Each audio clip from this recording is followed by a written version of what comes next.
Ladies and gentlemen, Hebrews and Shebrews, welcome to the calendar event.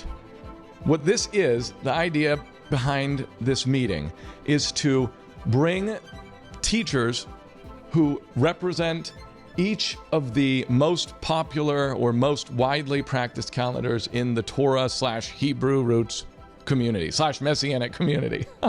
And those calendars are Zadok, conjunction, sighted moon, and Hillel II. Let me introduce to you the teachers and presenters today. We have Joseph Good, who worked for decades with teams in Israel that are preparing for rebuilding the Holy Temple. He founded Hatikva Ministry 40 years ago, and he's the author of several books about the festivals, the temple, and the Mishnah. Then, to my left, we have Dr. Arthur Bailey. He is the apostle and overseer of House of Israel International, Arthur Bailey Ministries International, and the chancellor of the first and only accredited Hebrew Roots University worldwide, all headquartered in Charlotte, North Carolina. To my right, we have Steve Mutria. He's been in ministry now for more than 33 years. He founded TorahFamily.org in 2015 and has been the director of Torah Family Fellowship since 2017. He's been pursuing Torah since 2009 and was co-founder of 119 Ministries. Steve's heart is to reach Yah's people with the whole word. And next to him is Bill Bishop of Returning to the Garden. He saw a video about the Dead Sea Scrolls calendar, which sparked a desire in him to know exactly when to meet with Yah on his holy days. That led him to extensively researching the Dead Sea Scrolls scholarship, academic dissertations, lexical aids, and also to consult with linguistic experts, which ultimately prompted he and his wife to write their book, The Biblical Calendar Then and Now. Each one of these gentlemen is going to get a turn to present the why of the calendar, why they're celebrating it. And I should also mention that the reason that we're doing this is because when people are new to this understanding of the scriptures, when a Christian, let's say, first comes into realizing that the Torah is relevant to their modern day lives, they want to keep the feasts that are outlined in the Torah. And they can't just look at a calendar and say, oh, it's January 5th. That's when Passover is. It's December 25th. They're great. We can all just meet on that day and celebrate together. And so this has led to some troubles where people aren't able to celebrate together, or they're celebrating multiple times or whatever. And for new people, it can be confusing. So the idea for this whole thing is to keep them from having to spend like 10 hours per calendar researching them, watching YouTube videos, finding the best teachers, and then figuring out, oh, does this make sense to me? Does this make sense to me? I don't know. I have no idea what's going on. That's kind of what usually happens. And then you punt or you do what your group does.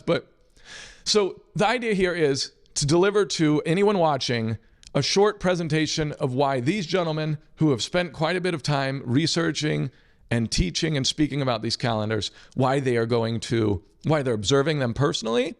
And then we'll get into a little bit of a kind of, not argument, but a little back and forth about why they didn't choose the other calendars. That will be at the end. So we're going to give the why, the how in short, concise terms, and hopefully it will help the movement at large. And we also would like to display to you that these four guys who are completely convinced in their minds that they should be celebrating these calendars and don't agree on that point. They agree on the main points, the tree trunk issues, and they're here in unity, and they want to show that, I think. And I think that that's important. I hope that the movement as a whole will move on to that kind of way of being. So without further ado, let's begin with 7 minutes of why Bill Bishop celebrates the Zadok calendar. And then we'll move on to Steve, Dr. Bailey. Then we'll move on to Joseph Good. Okay, so if you are ready, Bill, tell us why you celebrate the Zadok calendar. Thank you, Luke. It certainly is an honor to be sitting here with these distinguished men at this table, and I thank you for inviting me to be a part of this round table. Yes, I'm here to represent the Zadok calendar, present it to you. And this calendar is very different from the other three types of calendars you're going to hear about today.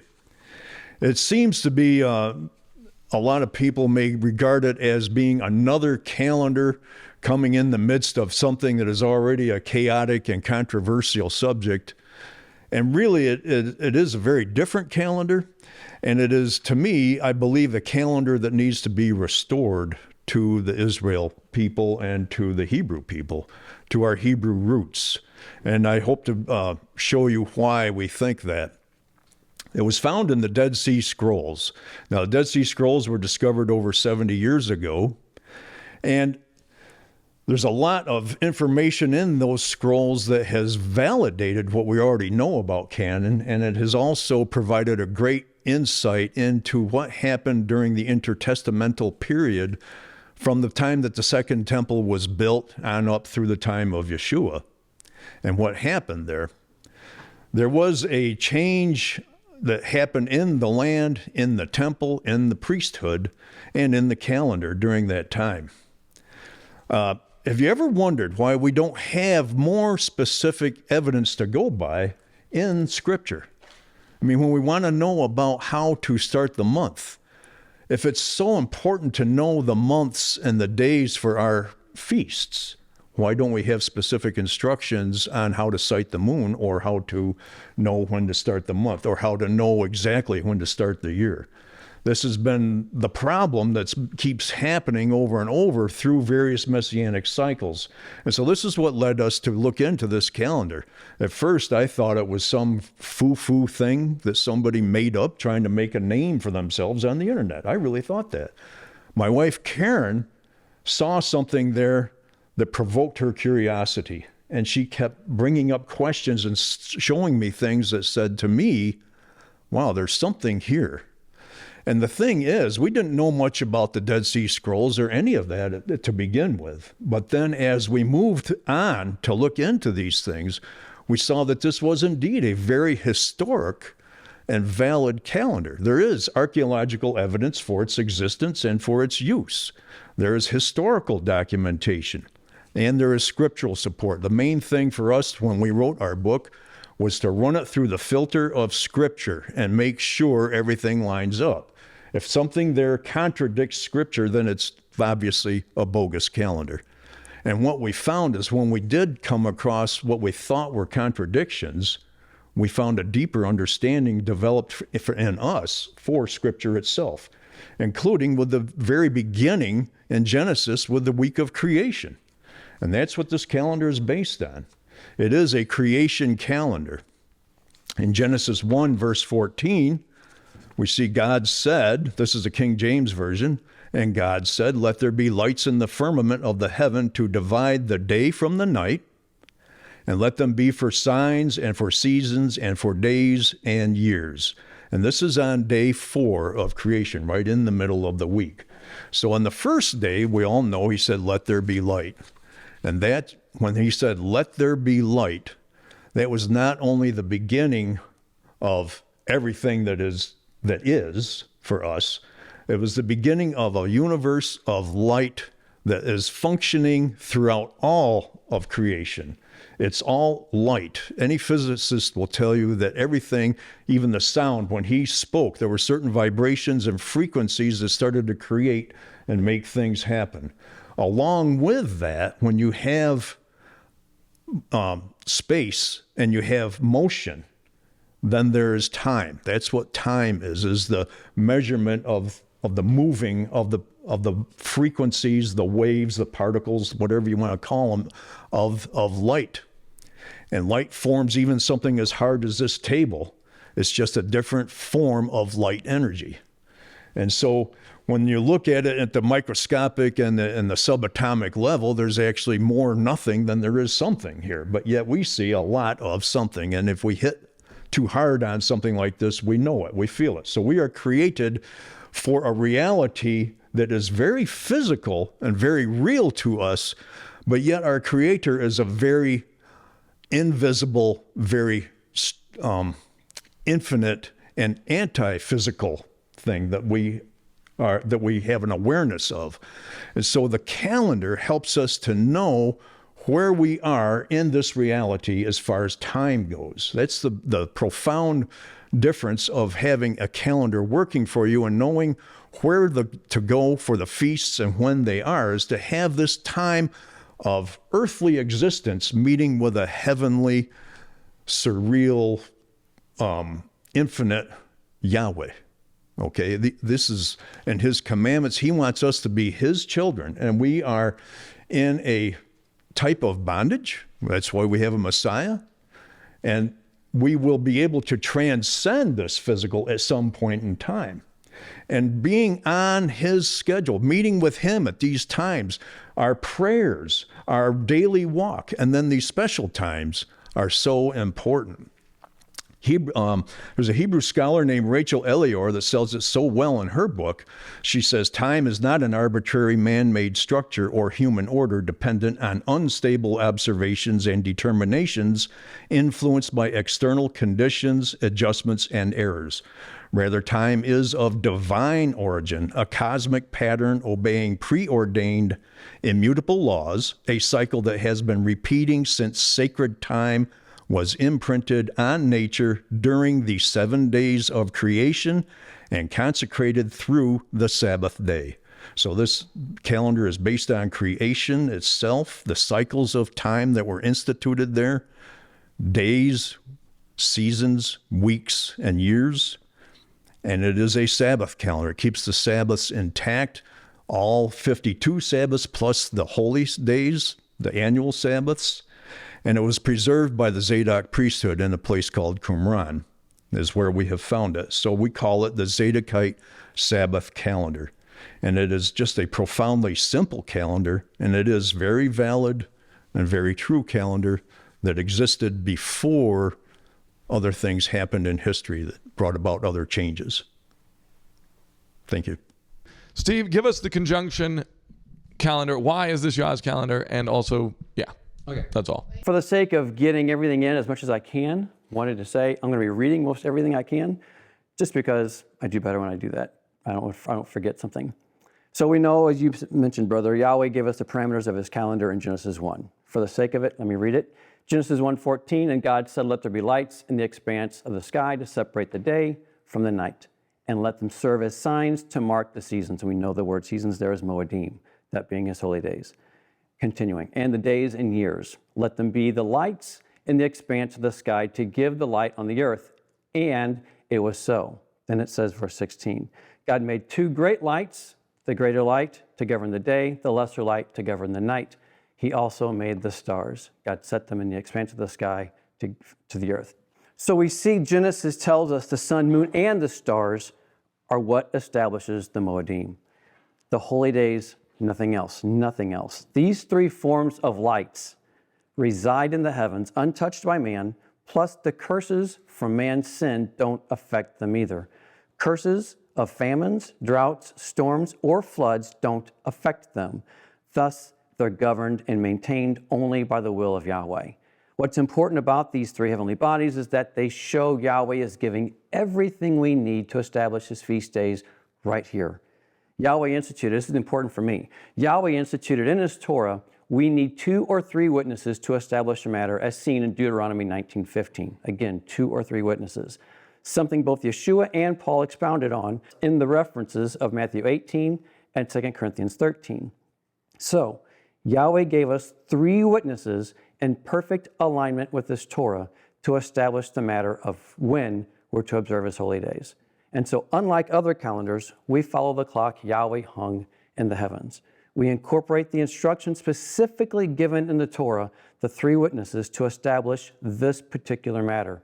The 3 witnesses Yahweh provided with us in the heavens, which is why we see David say in Psalms 119:89, your word, O Yahweh, is eternal. It stands firm in the heavens, that being the sun, moon, and stars.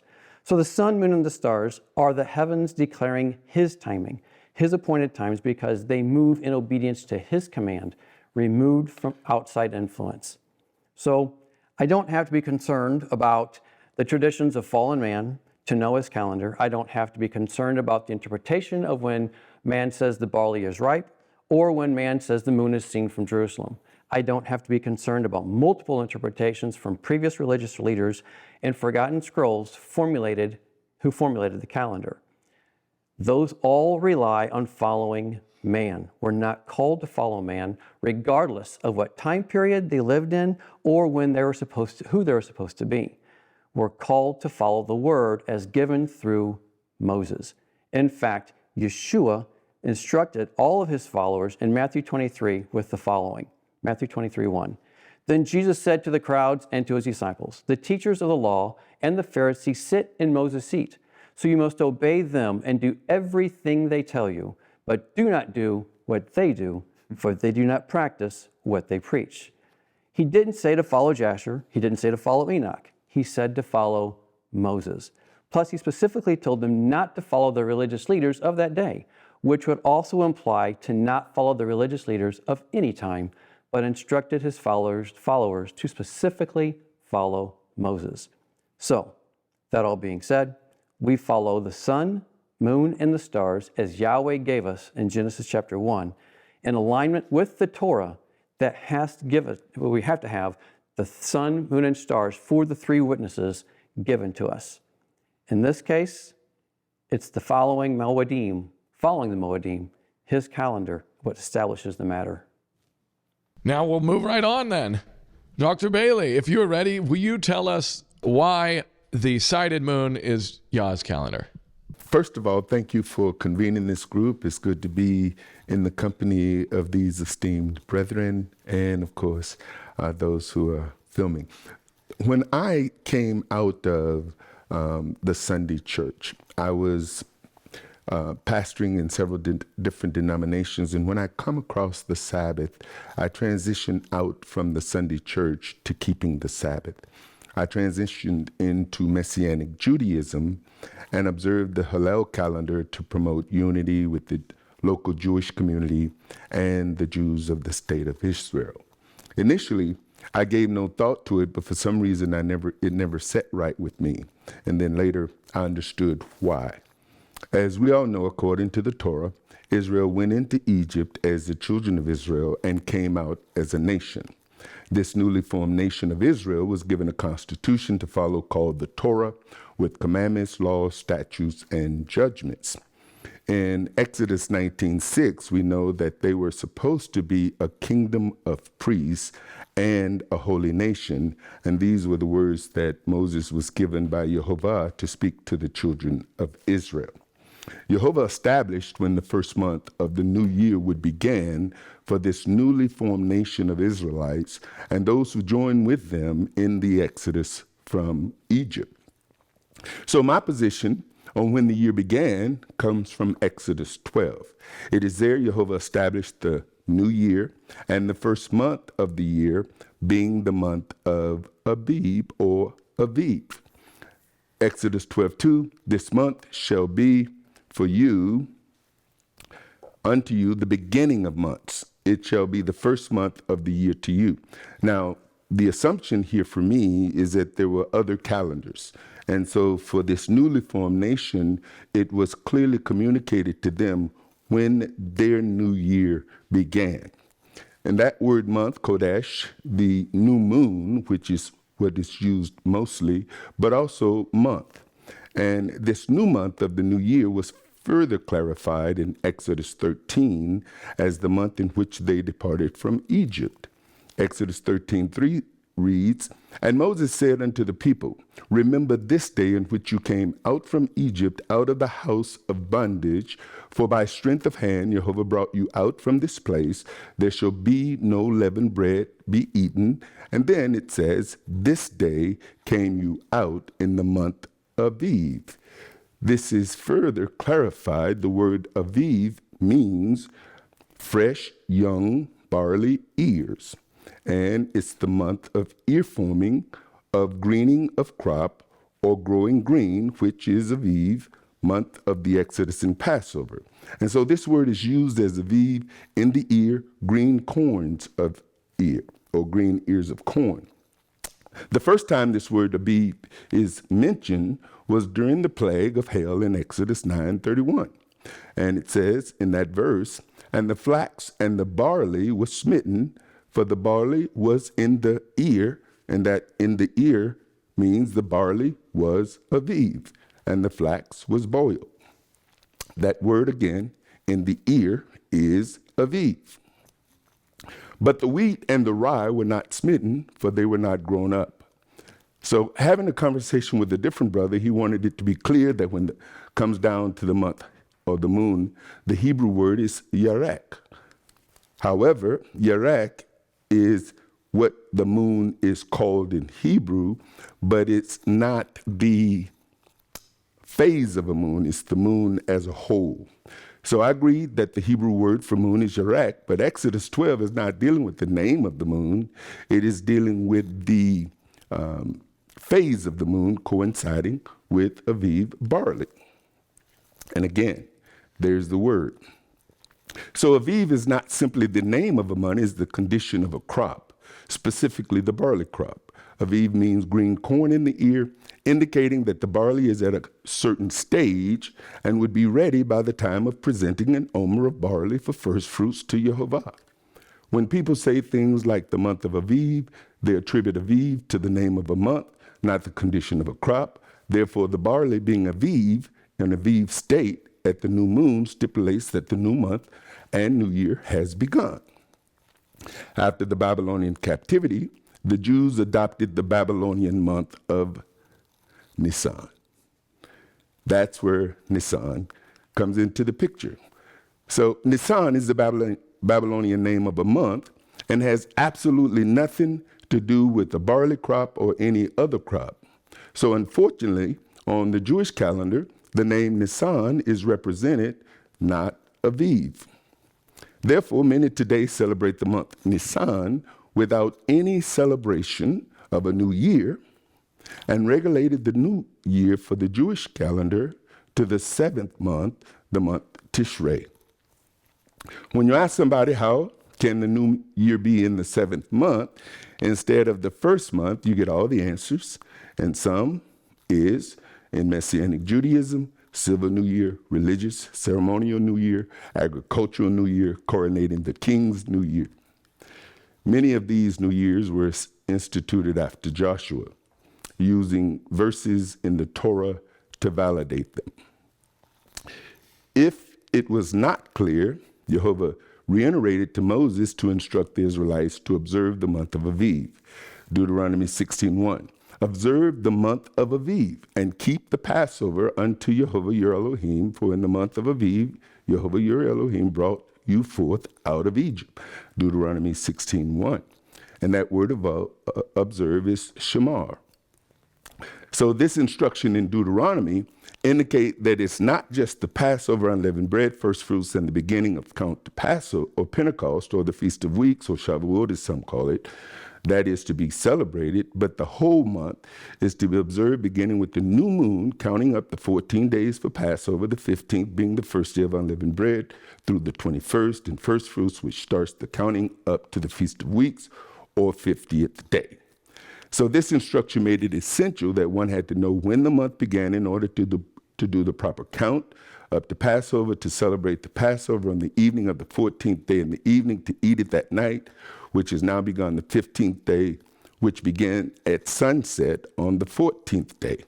So by observing the month of Aviv and during the count, one will have to count the 1st, 2nd, 3rd, 4th, 5th, 6th, and 7th sighted new moon, which would be celebrated as the Feast of Trumpets, Teruah, and of course, not Rosh Hashanah.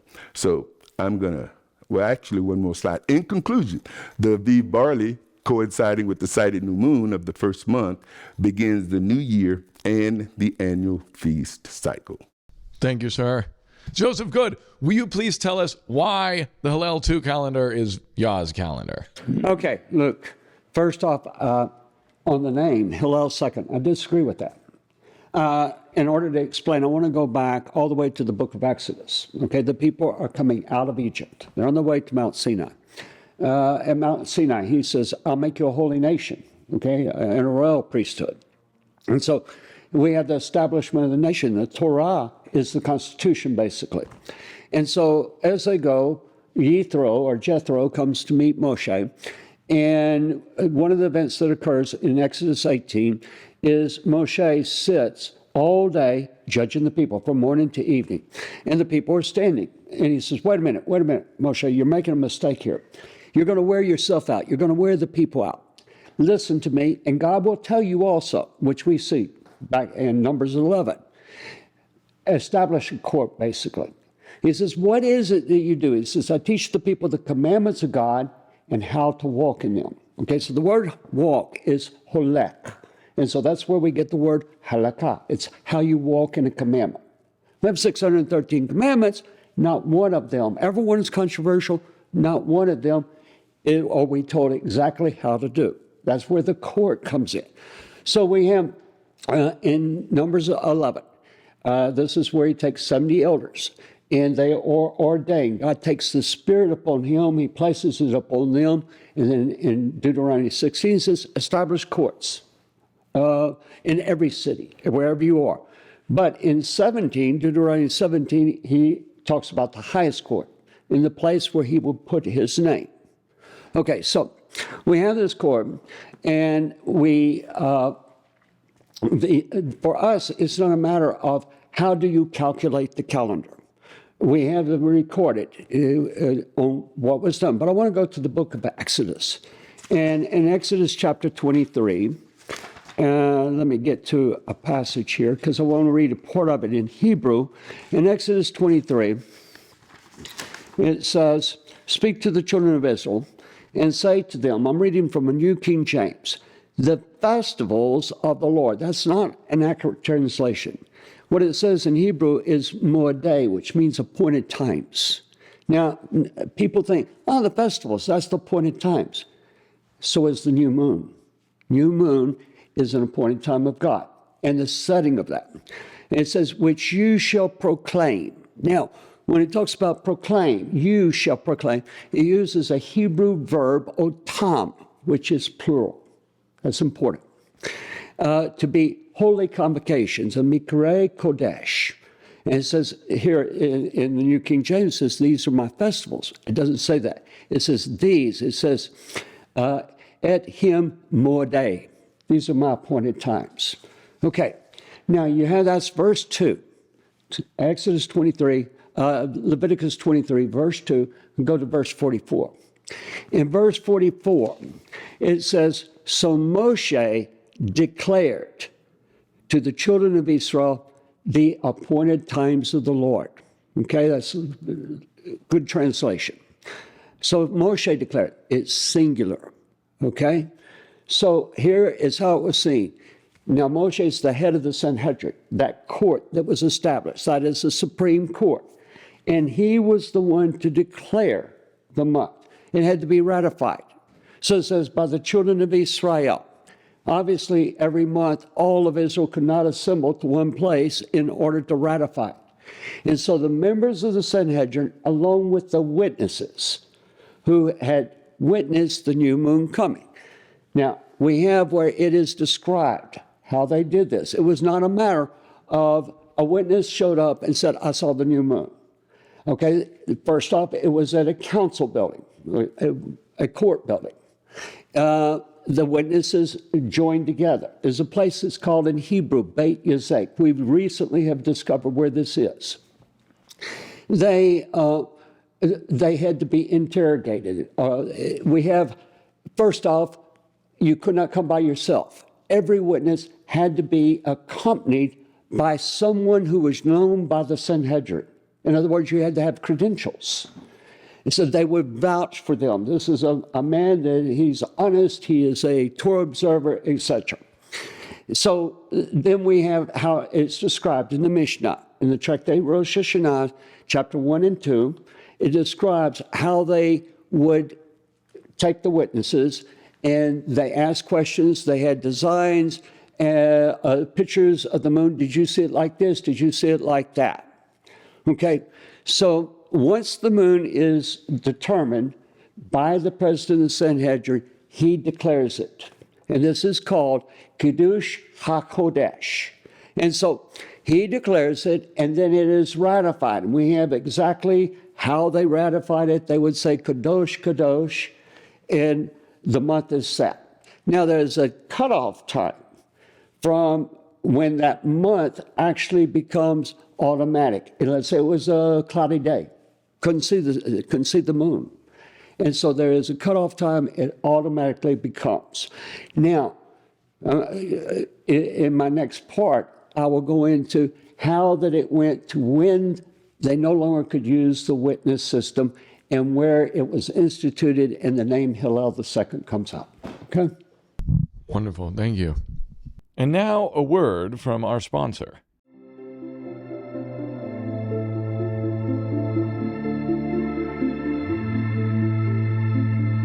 It's fascinating to me. We have only one person in the entire Bible that did everything right. And so we do everything the opposite.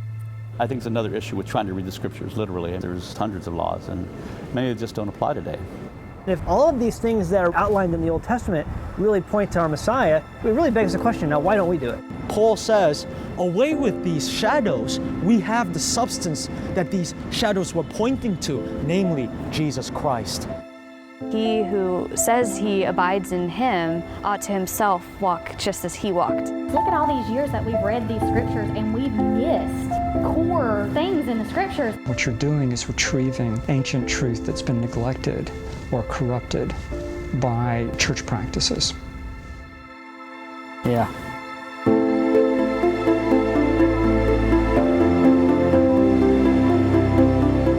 I'm nobody special, for sure. I mean, I'm a carpenter. They could have revealed this to big preachers, big famous people. Those who go after the true truth are truly rewarded for that. It's dangerous. It leads to pride. It leads to misdirecting your energies. You're in a cult. No, Mom, I'm not in a cult. No, I don't believe that. No, I don't believe this.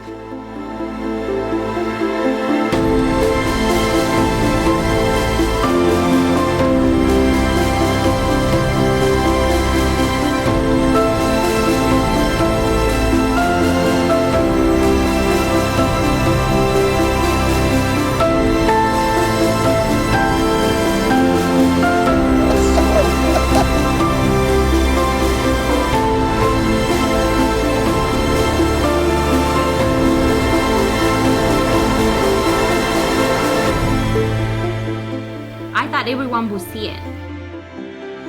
We lost all of our friends. Even though I walk alone, I will follow. I will follow my Messiah for the rest of my life. And I don't care if I walk alone. I don't care if anybody goes with me. I will still follow.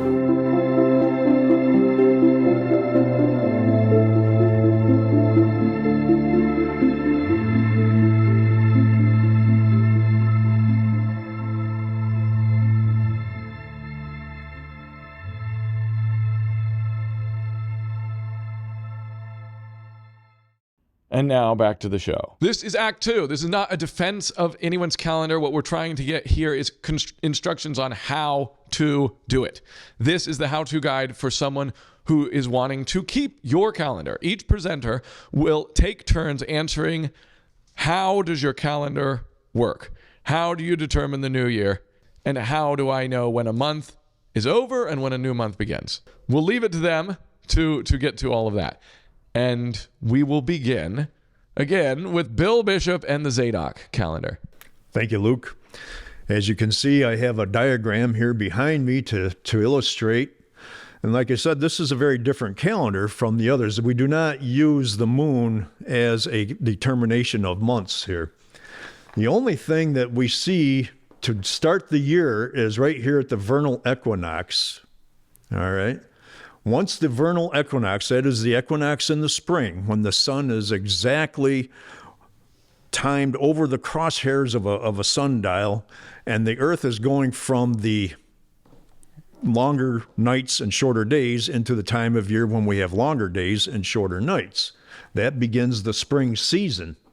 This month is based on a 12-month year, or this year is based on a 12-month year. It is always 12 months. There's never an extra month. Each month is 30 days. Once the year starts, it starts on a weekday 4.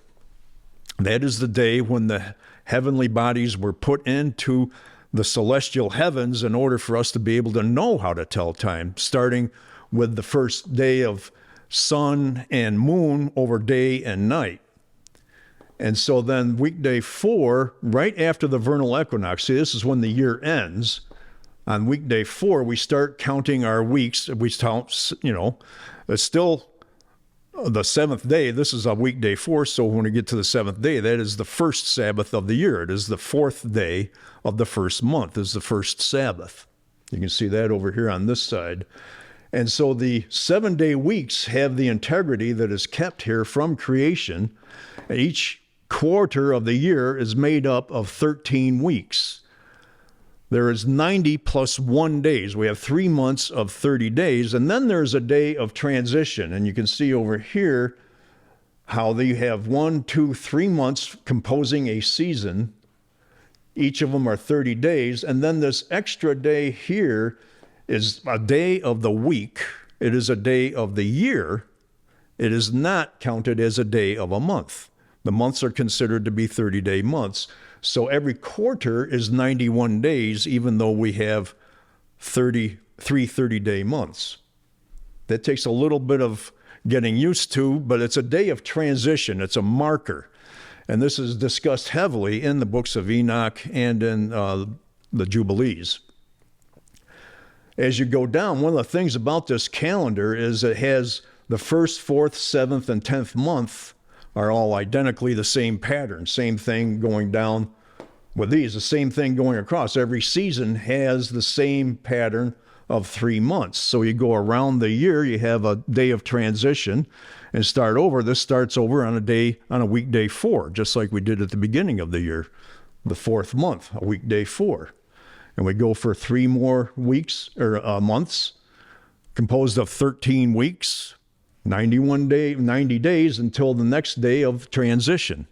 And then we enter into autumn. Now, this is a schematic framework that is based on one sighting of the equinox. So it's a matter of counting days after we come to this point with the equinox. The months are counted. The verse that I quoted from Genesis 1, verse 14, as you will notice, it says that those heavenly bodies were placed for days, seasons, and years. The thing that is missing is weeks and months. Now we know about the week. That is a very divinely hallowed chunk of time. And that's the thing that makes this calendar so magnificent, is it is 52 weeks, complete, full 7-day Shavuot. Okay? The Shabuah itself is a divinely inspired cycle of time. In creation, we had the day that is created, and then 7 days is a week, and that is an integral part of creation. Okay, so not only is Sabbath important to remember the Creator and to spend time with Him, but we don't get 7 days unless we have 6 days before it. So that whole 7-day cycle is something that needs to stay intact. And this calendar keeps these holy times on the same days every year, and they never overlap on a weekly Sabbath. So it is amazing how it works. Now, it is a 364-day year, and you'll be wondering, how does that work? Because our solar year is 365 1/4 days. And this year coming up is going to be a year where we do wait for a week after the spring equinox. We have to wait for the next weekday 4 after the spring equinox to start the year. And so I think that's time, Bill, but we can get into, that's kind of a good pausing point, because we can get into that in questions at the end. I'll ask you, how do you account for the 1 1/4 days? And you can talk about that then. But now I have a couple follow-up questions for you, and I'll give these same questions to everybody after they give their how. Whether you agree with them or not, are there people who practice variants of calculating this same calendar? And if so, can you kind of tell us the general variants? You have 2 minutes for this. Okay, yes. There are people that do variants of it. And the main problem that we have encountered is how to deal with this extra day and a quarter. And what we see in the scrolls, we have really devoted to just going with what we see in the scrolls with the calendar that's there and by the evidence. And basically, it's only the spring equinox comes and then the next weekday 4. But people are working with how the stars line up, sidereal time, and trying to define the year according to the stars rather than the sun. And we don't agree with that. We don't see that in Scripture, and we don't see that in the scrolls. And also there is the priestly rotation, okay, that was based on lunar sightings. Okay, so the priestly rotation and the lunar sighting of that, of how the priests came and served a week, there was scrolls where they were reconciling a schematic diagram of lunar events with the solar, and there's a 3-year pattern. But it works, it just doesn't work. It doesn't hold up over time. Okay. Do you want to say anything else about those different variants, or? Well, it's one group of Zadok calendar people will be a week off from another group occasionally. Next question. I'm alone on an island without any Wi-Fi, cell phone, books, or documents. How do I determine the feast days via your calendar to keep them?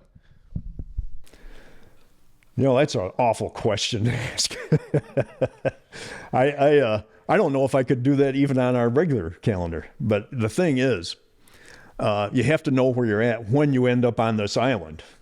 When it comes to the equinox, I mean, you can have a couple of sticks and be able to see where the east-west line is on your island and know where the sun is on the horizon. The problem is you're not going to know exactly how to calibrate your sundial to know when the equinox comes. Hopefully, most of us, I think, intuitively know where we're at in the week. So you know when to have the weekly Sabbath. Hopefully, you would know where you're at on which week and which month you're in. If you know what day of the month you're in, then you just keep counting the days. There were plaques that have been found in the Judean desert where people did this. They have little holes in them. I gave you a picture one so you can show that when you do this. But they can just keep track of the days on a little simple bone plaque and which month they're in. So you just keep counting the days. And then when you get to a third day of the 15th month on the Zadokite calendar, that is Shavuot. Okay, cool. So basically, if you knew the day of the week and month, then you should be able to sort it out. Right. Okay, cool. All right. Finally, Shavuot. And I'm supposed to read these verses describing Shavuot calculation to kind of ground anyone new to Torah. This is Pentecost, Shavuot, same thing. Okay. Leviticus 23, 15, and 16. And ye shall count unto you from the morrow after the Sabbath, from the day that ye brought the sheaf of the wave offering, 7 Sabbaths shall be complete. Even unto the morrow and after the 7th Sabbath shall ye number 50 days, and ye shall offer a new meat offering unto Yah. So the question is, how do you calculate Shavuot? And are there people practicing your calendar who have a variant of that calculation? If so, please describe that. This is to help people that might want to practice this. Right. Well, the only variation there would be is when somebody starts their year a week off from somebody else doing the Zadok calendar. So then their Shavuot will be a week off. But we do the wave sheaf offering on the first day after the first Sabbath after the week of unleavened bread. So that comes on the 26th day of the first month. Unleavened bread ends on the 21st day. That's a weekday 3. And then on the following Sabbath, the next day is the day of the waving, which is the 26th day. And then that's the first day of counting the Omer. And then go 50 days. And you end up with 7 complete weeks. And then the 50th day is on a day after that 7th Sabbath. Awesome. Thank you, sir. Thank you. All right, now we can move on to Steve. So, Steve, now you got to tell us how, using your calendar, will people determine the new year, how it begins, when it begins, and when does the month begin, and when is it over, basically. Okay, sounds good. Again, I'll be reading because I just had so much I wanted to say, and I was afraid if I didn't write it down, I wouldn't say it. So here we go.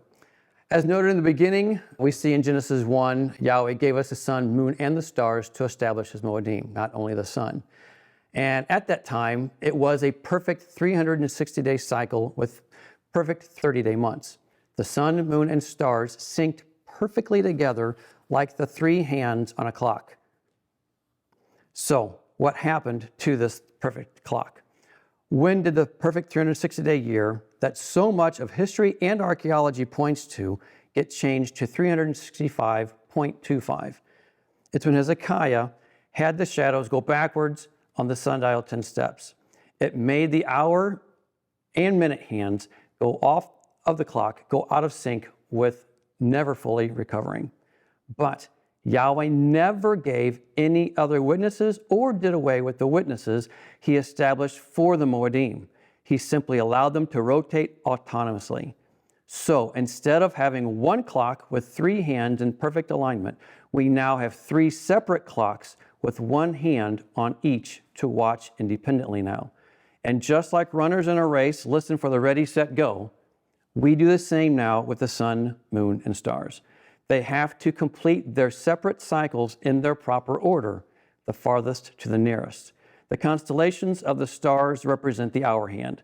All 12 constellations cycle through 1 full rotation every year. Every spring, it's the same constellation rising in the east, Virgo holding the barley. And Virgo is the only female constellation, setting her apart from all the others.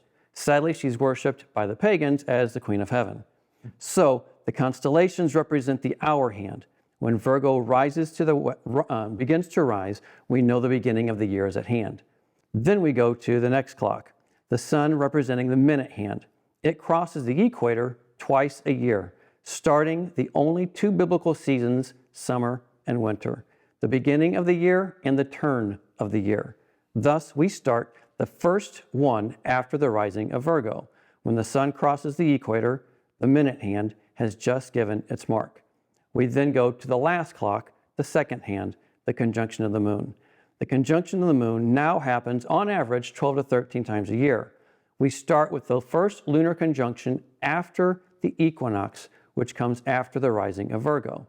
After that, all 3 hands of the clocks have given us their sign. We start the new year that following night. Yahweh's ready, set, go has been given. That's how we follow the clock, how Yahweh has given us. But we can't forget it was Hezekiah, the 13th king of Judah, who caused now the 13th intercalary 13th month. There was no such thing as a 13th month before King Hezekiah. Everything before Hezekiah was on the perfect 360-day, 12 perfect 30-day months. The military rations, the priestly rotations, everything, all of those happened before Hezekiah. We also know the calendar was indeed a 360-day year because of its historical documents and archaeological discoveries. Egypt alone has a tomb with hieroglyphs showing a 360-day calendar on its ceiling. The Greek-Roman biographer Plutarch wrote the following in the life of Numa.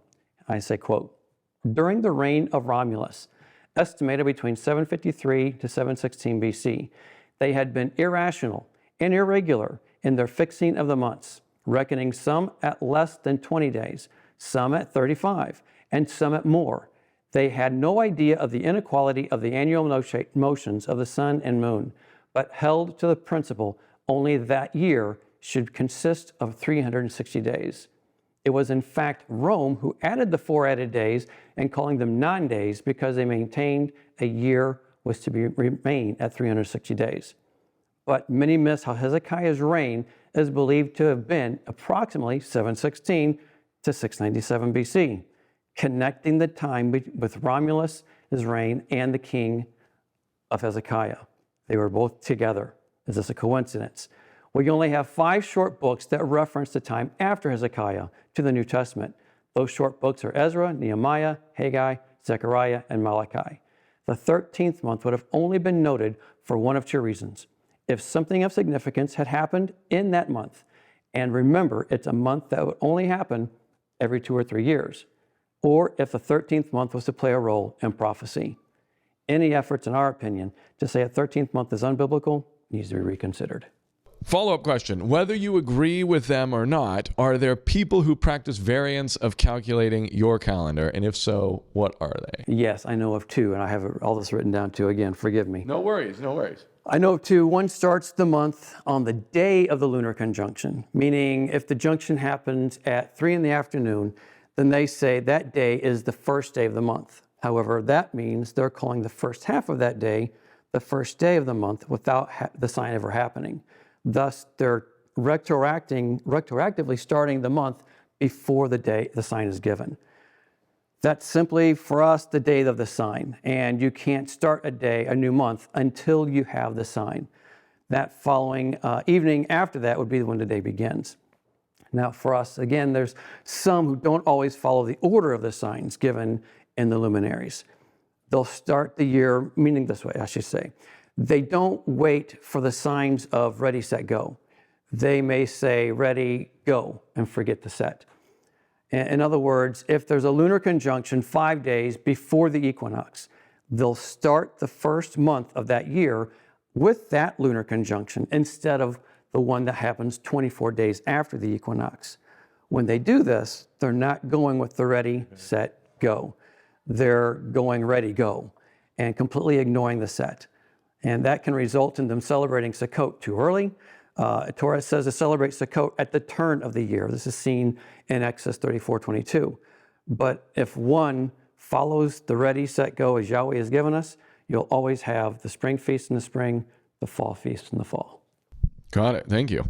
Okay. I'm alone on an island without Wi-Fi, cell phone, books, or documents. How do I determine the feast days via your calendar to keep them? I love this question. And I had to think this through, and I wanted to say it right, so here we go again. The commands of the feast are to appear before Yahweh. If you're stranded on an island, you're not making the journey to appear before Yahweh. Yahweh's presence was over the Ark of the Covenant. It's no longer there. So no one can properly obey the feast days today. When Yeshua returns, that'll all change. Hallelujah. Some say that it's important to know the day of the week so we could also observe the Sabbath. But the commands for the Sabbath is what? Not to work or make others work. If you're stranded alone on an island, you don't have a job, and there's no one to hire. The feast days are all about getting our focus back to Yahweh. If you're stranded on an island, you are basically having yourself a constant feast of dwelling with Him. In today's society, we get the calendar from the store. The general knowledge of celestial mechanics have been lost to the modern masses.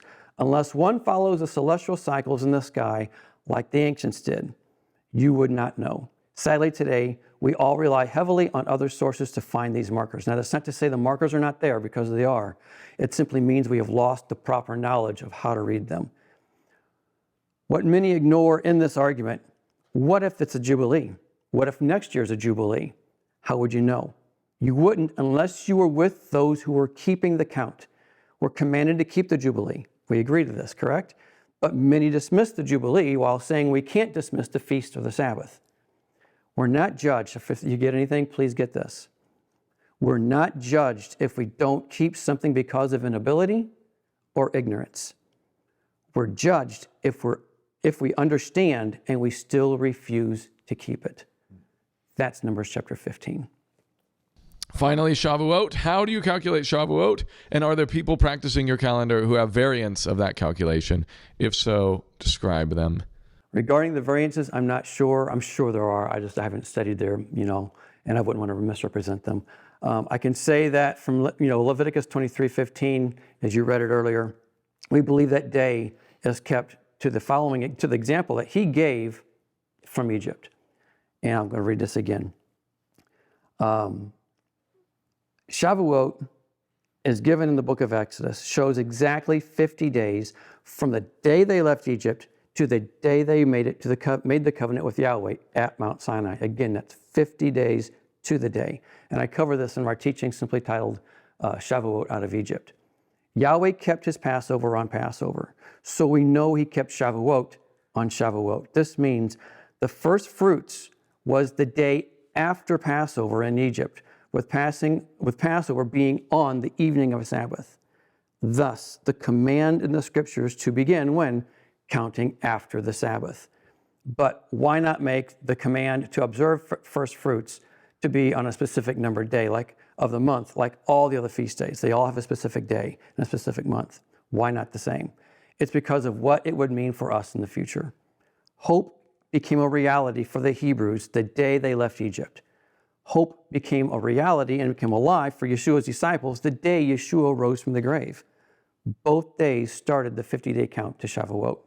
Both Passovers were on different days of the week, yet both had first fruits on the first day of the week. This is only made possible by Yahweh not locking first fruits into a specific numbered day of the month. So the counting to Shavuot begins the day after the Sabbath following Passover. If the Passover is on a Sabbath, as it was in the Exodus account, you begin counting after that Sabbath. And you don't know of any variants in the conjunction circles there, but there might be. Or there are, but I just don't know what they would be. Got it. Thank you. Thank you. Okay. Dr. Bailey, now you have 5 minutes to tell us, how does your calendar work? How do you determine when the new year begins and when a month begins and when the month is over? For us as an assembly and me as an individual, it's important that everybody keep their count of the days. However, for us in the modern technology, because the tabernacle was established in Israel, then Israel is for us the place that we look to. And the reason is because the priests are the ones who are responsible for offering the sacrifices on their appointed day. So that eliminates the moon being sighted in Australia, the moon being sighted in New Mexico. For us, it's the sighting of the moon in the land of Israel. And then there is the idea that when it comes down to the counting of days, that we're able to now begin the counting of days for ourselves from one new moon to the next new moon. And with that, we're able to determine when the new year begins based on the sighting of the new moon in the land of Israel and Aviv barley reports. So we depend on the reports that come from the land of Israel, typically 2 or 3 sources, and we have those sources in the land of Israel that we look to tell us the barley is Aviv, the new moon has been sighted, the new year has begun. For people who have no idea about any of this, what is Aviv or Abib mean in the agricultural barley term? Like how would someone out there identify, is that Abib or Aviv? Yeah, based on the barley, because of the word itself means ear forming or fresh young ear or green corn in the ear, and it's always associated with the barley crop, not any other crop. So that's where we get the idea of looking for barley being Aviv. Okay, and Aviv is the barley, it's like kind of green. It's the stage of a barley crop. Okay, got it. Beautiful. Okay, follow up then. Whether you agree with them or not, are there people who practice variants of this calendar and they calculate it in a different manner? If so, what are those variants, if you know of them? Well, every year we go through the process of who sighted the barley, did the new moon appear, and so we have this back and forth every single year. A person will say, well, the moon was sighted by binoculars, or the moon was sighted by the naked eye. And so depending on their position of when the moon was sighted will determine when they actually start based on that condition of the barley as well. So sometimes it can be a day or two where we celebrate on one day, somebody else celebrate on the next day. But sometimes it can be a whole month. So we'll celebrate this month and then they'll celebrate the following month using the same calculation, but not having the reports that the actual barley was Aviv and the new moon was sighted. So that automatically for them institute a 13th month. Got it. Okay, that makes sense. All right, I'm alone on an island without Wi-Fi, cell phone, books, or documents. How do I determine the feast days via this calendar? Well, I like what Steve said. You know, if you're alone on a desert island, you're not concerned about celebrating feasts and as far as rest is concerned, because, I mean, what else you going to do? You don't have a job to go to. And your number one job would really be foraging or trying to find food. And I think that's where the challenge is, because if I'm on a desert island, I wasn't born there, But if I was, well, I wasn't born there. You can't be born on a desert island. But, from the moment you got marooned or the moment you were put on that island, if you have been keeping up with the timing, if you've been keeping up with the timing, you will know what day you hit that desert island. And from there, it's a matter of counting. You see sometimes in the movies where people go to jail and they got their little, day 1, day 2, day 3. So it would be a matter of marking out from month to month and then looking at the moon. The moon will tell you that, okay, here is the end of the month and here is the beginning of the month with the sighted moon for us. The moon tells me that a new month has begun. I begin to count again. And then that way I know. But if I understand, if I got marooned on that island on a Thursday, I know that Friday, the next day at sunset, is the beginning of the Sabbath. So if I'm going to do my foraging, if I'm going to be looking for food, 6 days I'm going to be looking for food, and that 7th day I will rest. That's great. Okay, Shavuot. How do you calculate Shavuot, and are there people practicing your calendar who have a variant of that calculation? Well, for us, the idea of Shavuot or Pentecost or Feast of Weeks or Feast of Harvest will be determined by the first fruit. And of course, if there is, if you're in the wilderness, you'll notice, at least I haven't found during the time of the wilderness experience that they celebrated Shavuot or Pentecost one time. We see the celebration of Passover because they understood the counting of days and they celebrated, I think Numbers 9, they celebrated the Passover. However, you cannot celebrate the Feast of Weeks without having a barley or presentation of first fruits. So from the time of first fruits, you begin the count. Now, there are those who identify that first fruit is, on the first day of the week, but some who will say that the day of unleavened bread, that's a Sabbath. So they'll start their count from the day of unleavened bread regardless. For us, it's the first weekly Sabbath because that's the only way the calculation, the requirement is that there's 50 days, and there's 50 days that includes 7 Sabbaths. So there has to be 7 Sabbaths and then a day, which is 50 days. So for us, the only way that calculation works is you begin the count on a weekly Sabbath, not the Sabbath of unleavened bread. Thank you, sir. Joseph Good, how do I determine when the new year begins with your calendar, and how do I know when the month is over and when the new month begins? First off, we don't calculate the calendar, okay? In fact, we're restricted from calculating the calendar. It has to deal with jurisdiction, okay? So let me give an example. We live in the United States. We have a government. We have an executive branch. We have a legislative branch. We have a judicial branch. They each have certain things they can do. Now, I might be as angry as everything and feel justified that we should go to war with someone, but I don't have the power to declare war. Our president can go before Congress, or the Congress and Senate, and ask for them to declare war. They're the ones that have that jurisdiction, okay? They have that power. Likewise, the president of the Sanhedrin is the one that Hashem, that God delegated to proclaim the month, okay, to proclaim it.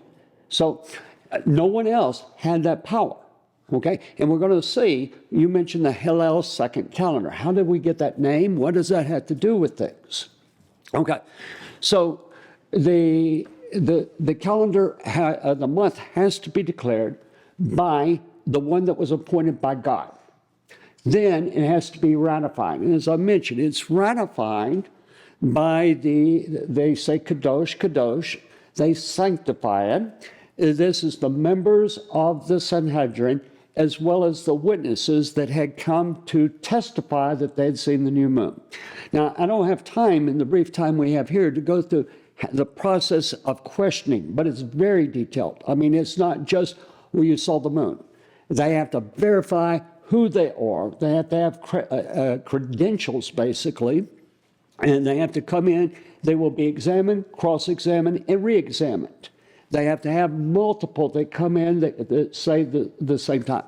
However, we know that they also calculated the calendar. Okay, they didn't go by the calculation. The calculation told them when the new moon was coming up. Okay, we have an account where during the president of the Sanhedrin, Gamaliel II, okay, this is following the destruction of the temple. He had accepted his witnesses. And let me read this. This is going to be out of the Mishnah in Rosh Hashanah 2:6. These are the legal recordings of what the Sanhedrin decided. That's basically what we have here. It says, how did they examine the witnesses? The pair that came first, they examine first. And they bring in the elder among them. They say to him, tell us, how did you see the moon? Facing the sun or behind the sun? To the north of it? To the south of it? How high was it? Which direction was it leaning? How wide was it? If he said facing the sun, he said nothing. And afterwards, they would bring in the second and examine him. And so it goes on. All right. We'll go to the next mission. It's 2:8. Oh, excuse me. Not 2:6, now 2:8. Rabban Gamliel had illustration of the shapes of the moon on a tablet and on the wall in his upper chamber, which he showed to the simple, and he said, did you see like this or like this? It once happened that two came and they said, we saw it in the east in the morning and in the west in the evening. Rabbi Yochanan ben Nuri said, they are false witnesses. Two came and said, when they came to Yavne, Rabban Gamliel accepted them, and another two came and said, we saw it at its proper time. And on the night preceding that day it was not seen. Rabban Gamliel accepted them. So I'm going to make this short. There was a rabbi that disagreed. He said, wait a second, these are false witnesses. Now, happened to be the month of Tishri. Okay, so we have three festivals in Tishri. We have Rosh Hashanah, we have Yom Kippur, we have Sukkot. So, Rabbi Yehoshua, I think it's Yehoshua,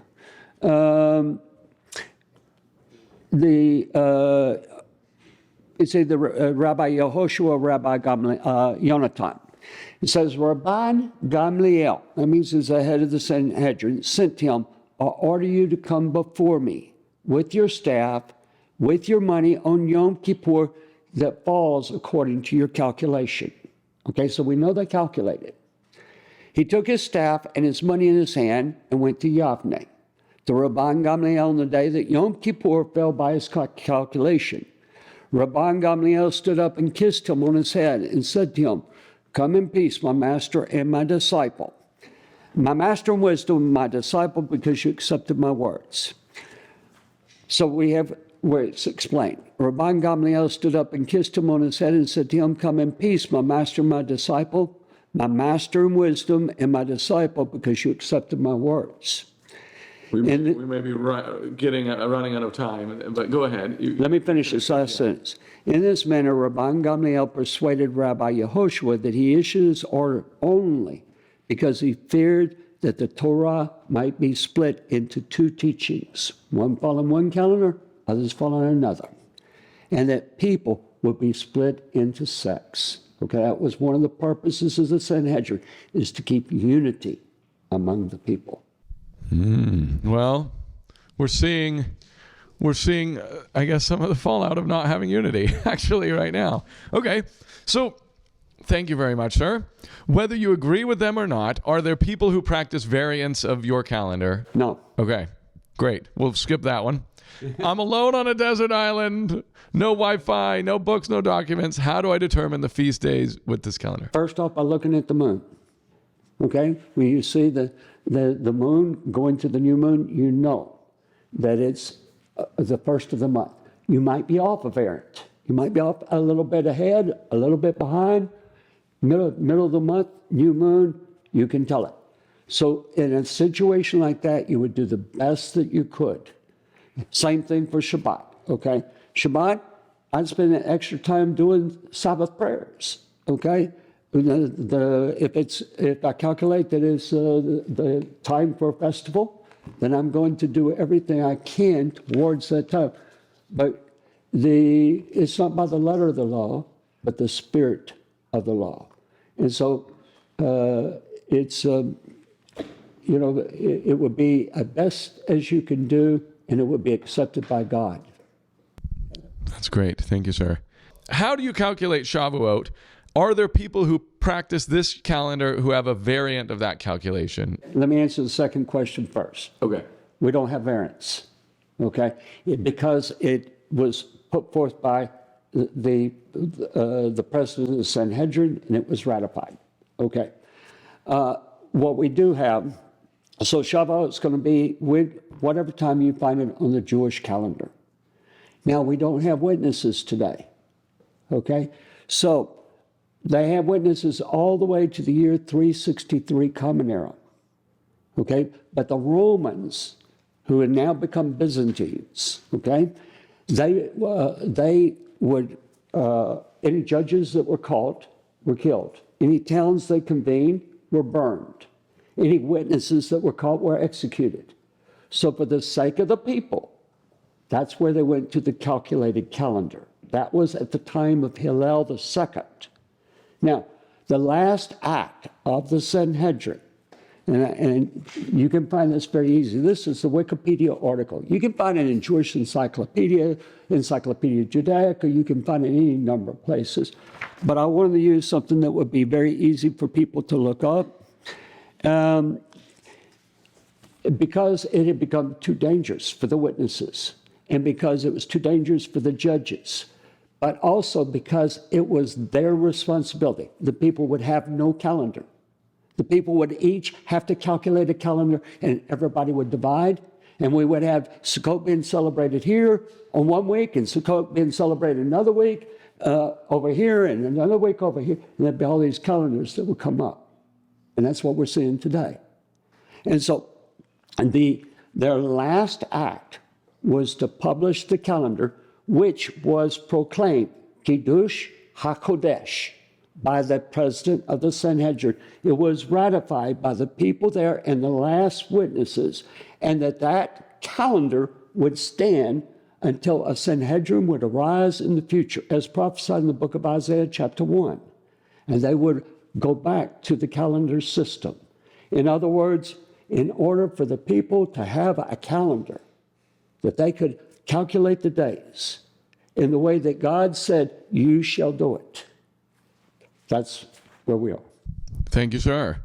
That's a lot of information in a short period of time, and that's what this is about, baby. And now a word from our sponsor. How do you eat an elephant? One bite at a time.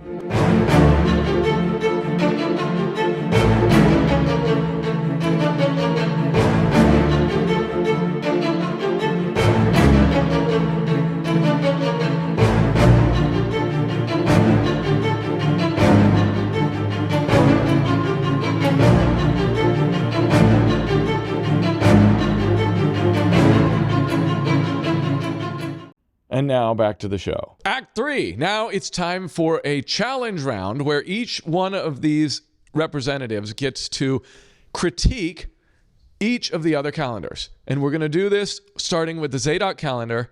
We're going to give 2 minutes to each one of the guys to critique. And the reason being that if someone is watching this and they're like, oh, they all sound great to me. Well, this will give a chance for each one of the gentlemen to say, this is basically why I'm not doing the Zadok calendar. Or I was never able to resolve this challenge in my mind, et cetera, et cetera. So they have 2 minutes to give this, and he's going to get 5 or 6 minutes to respond.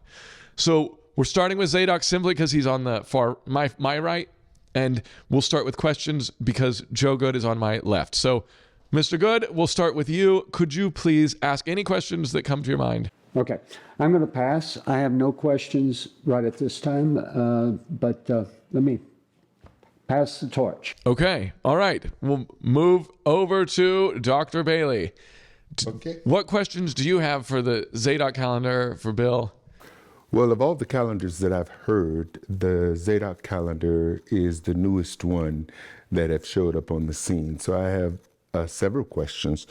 One, does the Sabbath day change from month to month? Two, who wrote? I mean, if the Zadok calendar, and I understand the Enoch calendar, there's a connection between the two, and this supposedly came from the book of Enoch, the book of Jubilee. Who wrote the book of Enoch? Who wrote the book of Jubilee? And how do you authenticate its authenticity?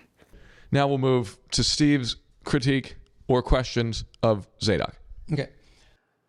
I don't have questions, I just have concerns, and you can address how you so desire.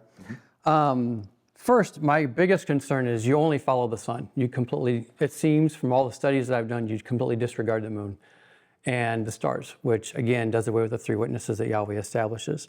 Next, so many references reference Jeremiah 8:8 regarding the lying pen of the scribes, but no one ever questions where those corrupted scrolls went to.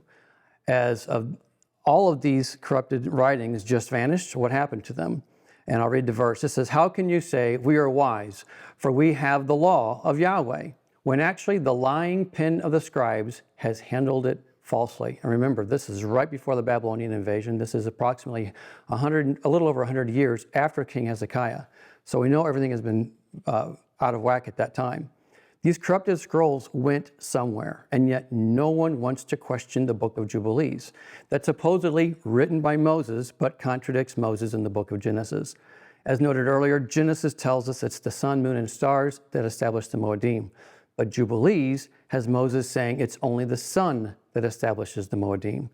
So now we have Moses contradicting Moses. Or are we seeing a lying pen of the scribes altering the writings of Moses, contradicting the Torah that says 2 or 3 witnesses are needed to establish a matter, a topic that both Yeshua and Paul reference. So Yahweh gave us 3 witnesses to establish the matter. Do we really believe Moses would only give us 1 witness for the very foundation of keeping the feast days? Or is it more likely to believe we're finding the scrolls of these scribes that mishandled the Torah? Just as Yeshua told his followers not to follow any religious leaders at that time, in the first century, that instruction would apply to the past and future religious systems as well, especially for me, the religious system of Jeremiah's day, who were rewriting the scrolls, thus the lying pen of the scribes. And following any writing that Moses has contradicting himself should be a red flag for any believer, in my opinion. And following the supposed writing of Moses that disregards the Torah's instruction of this following the sun, moon, and stars, well, in my opinion, that's simply something we shouldn't even have on the table. Now, it's Bill's turn to respond. You can start with whatever you want. If you want anyone to remind you of questions or things that they mentioned during, just say so, no problem. And so you can start with any one of those questions. Okay, I'll start off with Arthur's first thing about the concern with Sabbath, if it changes from week to week. And no, this calendar keeps the integrity of the 7-day week. That's one of the main features of it. So the Sabbath is always a 7th day from after 6 days of work, continuing. There's no, there is no added or alteration in a week. Like the lunar Sabbath people do, where they cut off a week and then start over again.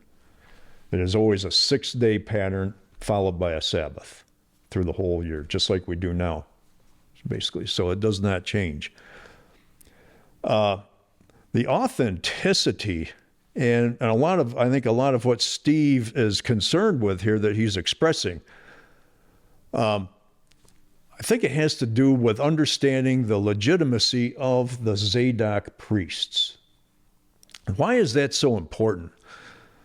See, the line came down through Eleazar, the son of Aaron, all right? And then when Phinehas did his valiant act of zealousness at the time that false idols were entering into the picture here, and there was a plague going through, and he stayed the plague by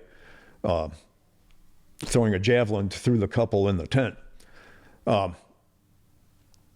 he received a covenant from Yahweh that his line, that priesthood, would be unbroken, that they would always be an eternal priesthood from his line. Zadok is in that line, and Zadok stayed true to David when Adoniah tried to usurp the throne from David. So Zadok stayed true to David, and it was the line of Zadok that did come on down through the high priest. There had also been a similar line from Ithamar, Eleazar's brother, and that ended with Eli under King Solomon.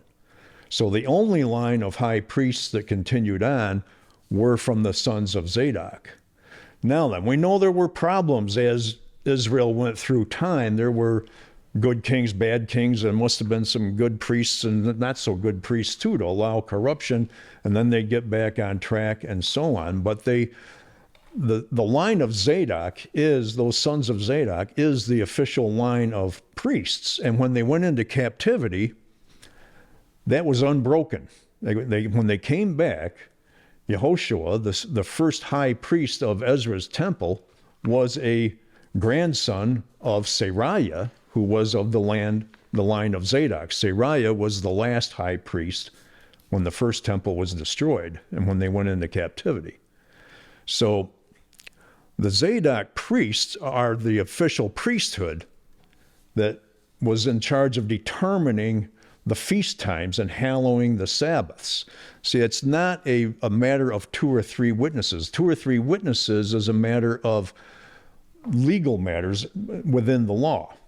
But the calendar is a temple, as far as temple services go, my understanding is that is under the jurisdiction of the priests. That now the Sanhedrin has taken that over. There has been a usurpation, and that's how the Zadok priests went into Qumran, and it was all about this calendar. Can he jump in with a question here? No, I knew this was going to light a spark here. Okay. Yeah, the priesthood, they never had the setting of the calendar.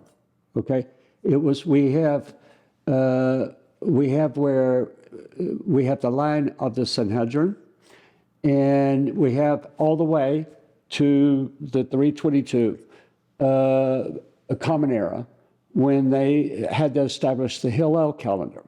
But the priesthood, it was never within their jurisdiction. We have no scripture whatsoever. My work is very, very centered in understanding how the priesthood worked. Now, the priest in the temple, in the entire Second Temple period, only the Zadok priesthood was allowed. Okay, so all the priests that you saw there, the setting of the calendar was done in a place called Beit Yazek. In Beit Yazek, we now have located it where it was. It sits right outside the temple. And one of the things is that it basically is not the platform of the priest. And so, but you would have a tremendous amount of text that would not support that the priesthood ever were the ones that proclaimed the new moon. Okay? I'll just say that Joe didn't get a chance to ask his question at the beginning, so maybe that was good to be able to insert that then. But you can have any time you want to respond for a minute, or we can move on to, we can get you out of the hot seat. Well, I could just, without going into a whole lot on that, Ezekiel 44, verse 24, where it talks about the sons of Zadok and how they will hallow the Sabbaths. And I believe they are doing that according to their, they are not themselves arbitrarily doing this, but they are doing this according to a pattern that was given to them in this calendar that predates the Babylonian method of lunar Sabbath, lunar calendar keeping. Yes, I asked the question about did the Sabbath change from month to month, and you responded that no, it didn't. I guess for further clarification, was the Sabbath always the seventh day or Saturday as we know it today, or was it some other day based on the sighting of the moon or however the Zadok? So it was always on the Saturday. Always on a Saturday, right, as we know it. Let me read the passage that you mentioned. This is chapter 44, verse 24, out of Ezekiel. Concerning a disagreement, they shall stand in judgment. Now, let me mention in Deuteronomy chapter 17, in verse 8, it says, if you have a matter of controversy, that you're to go up to the place where God would put his name, and you're to go to the priest, to the Levite, and the Israelite. Okay, there are 71 judges in the Sanhedrin. And the chapter is talking about the role of the Sanhedrin. You have 23 are priests. Okay, you have 23 that are Levites. You have 23 that are Israelites. Okay, so you have the 23 that are priests. They deal with priestly law. The 23 that are Levites deal with Levitical law. Okay, you say, well, what is Levitical law? They're in charge of the tithes. Okay, they're not in charge. The priests are not in charge of the tithes. Tithes are given to the Levites. The Levites have to minister. Okay, so then you will have the civil laws. That's your 23 Israelites. Okay, so there are a tremendous amount of laws that deal with the priests, mainly dealing with who can go where and who can do what. Okay, so it says, they shall instruct my people concerning the difference between, next verse, concerning a disagreement, they shall stand in judgment, all right? And they shall adjudicate them according to my laws. That's their area of expertise. They shall safeguard my teachings and my decrees regarding all appointed times. That is very true. That doesn't mean they set them. That means that there are restrictions on who can do what, when it's done, how it's done. And that's their arena. And then it says, and they shall sanctify my Shabbat. This is not a verse that says they set the moon. Right, I agree. I agree with that completely. And that's exactly what they do. Okay. It is up to the priests. Right, they keep track. They're the ones that keep track. And they do all the Kiddush Chodesh. Okay. That would have been something that they were in charge of doing, yeah. To keep the temple and keep everything on track for their liturgical services and for the calendar, for the time of keeping feasts. Well, when they according to the Zadok calendar, they followed that calendar in replacement of the calendar that they had previously. Is that what we're saying here? No, I'm saying that the current system replaced the Zadok calendar. And where was this done? This was done after the Hasmonean revolt. Okay, and it was done in the temple? Yes. And where do you have your validation for this? I mean, I've read the entire Pseudepigrapha, I've read the entire Apocrypha, and Jubilees and the Book of Enoch are found in both of those. Have never, ever seen anything of God replacing his priesthood. Okay? And they didn't have the authority, nor were they replaced. So I'm not understanding how that could happen. It's well recorded in the scrolls that the Zadok priests left the temple because of a calendar dispute. Okay, if they left the temple, then they had no place that they would officiate, because the temple is their arena of officiating. Well, it looks, I would submit that it became corrupted then in that turmoil of the revolt. The Greek Seleucid army started off, and everything that took over and caused all the chaos in the land, in the temple, that the priests were, either if they're going to stay in power and allowed to run their temple, they had to conform to the Greek calendar. The Greek calendar was the same thing as what we're doing now with observing the moon, adding a 13th month when necessary, every 2 or 3 years. The only difference between the Greek calendar and the Babylonian calendar is the Greeks started their year in the fall, and the Babylonian calendar started in the spring. So you had these, it's recorded that the Hasmonean priests were Levitical, but they were not of the high priest line. They were Maccabeans that first came in, and then they lost power, and it started to turn over to the Romans. The control started to turn over to the Romans, and Herod came in, and it started becoming an appointment rather than a proper transferal of priesthood. The high priest, you're correct, at the very end, that Herod sold the position of high priesthood. It did not change the priests that 99%, 98% were loyal towards God. Okay? What we're talking about is very corrupt, the high priesthood. Mm-hmm. And then after Herod's death, that was passed, the Romans did the same thing. And so, but we're not talking about that. We're talking about the normal priesthood. Priests that leave the temple have no platform. And so you have quite a ways between the Hasmonean revolt and the time that Herod started doing this selling of the high priesthood. Mm-hmm. And he only sells the position of high priesthood. But that was very, very late.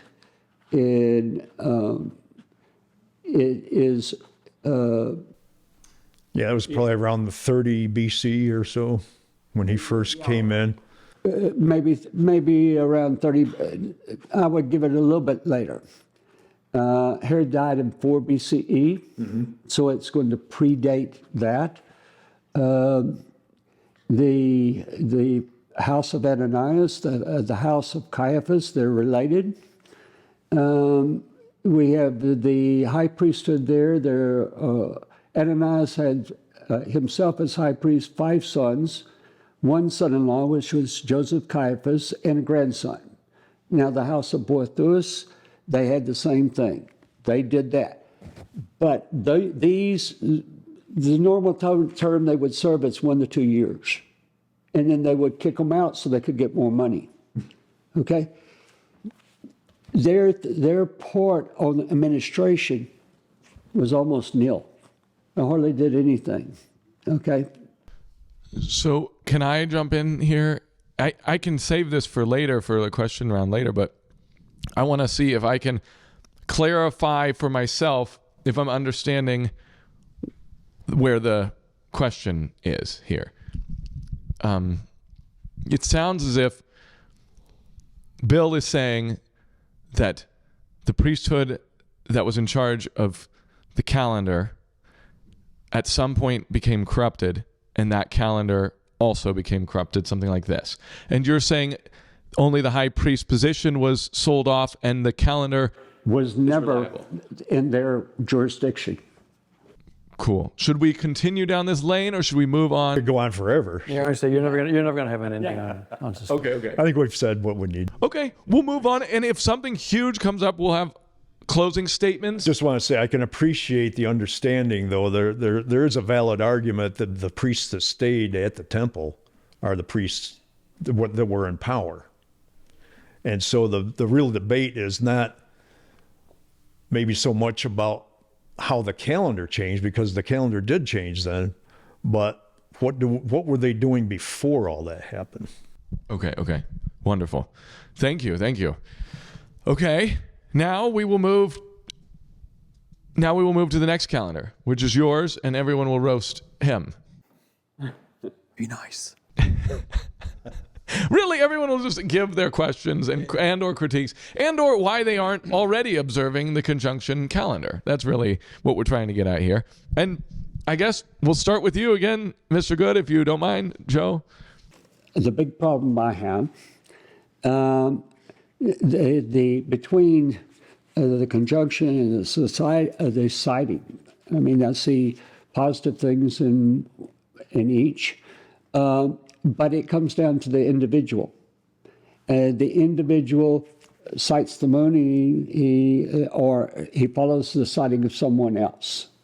And so you could potentially end up with numbers of different, one follows this way, one follows that way, and one follows the other way. And I firmly believe that the following of the scriptures, the following of the commandments are not to be a matter of confusion. They're to bring clarity into our life, to keep the appointed times. I believe that the appointed times are very important because they communicate messages that we're going to have in eschatology, messages that we might have about how to live your daily life, the plan of God, it's countless the number of things. But I think that one of the major things, and the problem I have with the individual, follow whichever way just seems best to him, is that it doesn't bring unity. And we have, like, for instance, Exodus 19, and it says that in Israel camped before the mountain.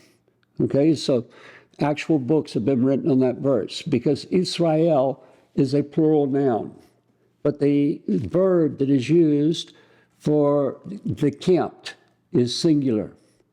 And so we find the same type of thing in the book of Nehemiah in chapter 7. And as we go into chapter 8, it says they were all in one accord in the 7th month on the first day. We have the same thing in the book of Acts, where they were all in one accord. They became like one person. And I think that a major part of the scripture deals with unity and the people being, and that's why you have appointed ones to set these various things, and especially the appointed times. Thank you, sir. Okay. Dr. Bailey, it is now your turn to ask Steve anything you want, any critique, if you're ready. The conjunction has always been somewhat of a dilemma for me as it relates to how do you determine the end of a month from the beginning of the month based on the signs that are in the air. Because my understanding, and maybe I don't have the correct understanding of the conjunction, is that there's a time period between you when you don't see the moon to where the moon is now visible, whereas the conjunction is what people focus on, which also addresses or piggybacks off of what Joseph said in people determining, okay, this is the beginning of the month or this is the beginning of the month, and not necessarily being in unity as the sighting of the new moon. Thank you, Dr. Bailey. Now, we'll move on to Bill. What questions or critiques do you have about the conjunction calendar for Steve? Really not much. That's before Karen and I started keeping the Zadok calendar, when we found out about the calendar and the Dead Sea Scrolls, that's exactly what we were doing, was keeping the conjunction. We had gone from the Hillel to sighting and through Nehemiah Gordon in Jerusalem, and then to doing the conjunction, because we were trying to learn how Yahweh's patterns, how his word instructs us to follow his way of designing things in the universe for us to keep track of time. And we wanted to have more objective methods rather than subjective. And the sighting seemed to us to be very subjective. I'll get to that with Arthur, I guess. So we were on track with this and seeing the equinox as being the point of ending the year and then going to the first new moon, the conjunction of it. So I don't have a whole lot to critique about that other than simply Steve had mentioned about following Moses in the wilderness journey. And I've always wondered, why isn't there something in Scripture about them sighting the moon or going by the dark moon? I mean, it's basically the conjunction is just going by the dark moon. And there's plenty of records about that in the scrolls too, where they talk about that. But yet it was for a different calendar. So I think the ancient people had a knowledge of the conjunction, the new moon. But I don't know that that's what they went by. Okay. Now, Steve, you have a chance to respond. Joe, regarding individual interpretation, it's not an interpretation because this is not is it green, is it not green? It's a sign in the sky. Is it covered? Is it not covered? It's seen by all. It's not an individual element. And so, and then you can rebuttal that in a second. So in reality, it's an exact science. The moon cycles at 24.9 days. I'm sorry, 29.5 days a month. Even my stupid mind can start figuring out, okay, if there's a conjunction right here at 2 o'clock in the afternoon, I can figure out 29.5 days later, and I can know exactly when that conjunction is going to happen again and again and again. And this is a person, yeah, I follow the moon. I like to watch it. I follow the cycles throughout every month. But take ourselves back to the ancients. They were much smarter than any of us. I mean, they knew all of this to the exact science. So again, it's not an interpretation. It's simply following, here's a sign or here's not the sign. It's simply as that. And for me, we're not called to unity. We're called to unity in the Torah. I agree. Okay. And so I'd rather be divided by truth than united in error. And that's something I have a teaching on, that whole element. And if I see the whole group going the wrong way, I'm called to obey against what they're doing. I agree with that also. Okay, cool. Brother, you had mentioned, how do we distinguish the end from the beginning? When is it, when is the end of the month? You'll know the end of the month simply by when the next month starts. And again, that goes to the conjunction of the moon. And you had asked a question, I forgot what it was. I'm sorry, I was jotting notes down as fast as I could. The moon not being seen is the conjunction, and that in itself is the sign. That's the sign. Okay, there's a sign, and now we start. And so, and I would go to saying, a lot of people would say, well, then that day is when you start. I would say, no, now you have the day of the sign. You go to the next opportunity day, and that begins your new month. In essence, if I can kind of, let's say I'm giving you can go through the store when you have all 3 tokens I'm going to give you. Okay, well, I'm going to give you the token one at a time, at different times.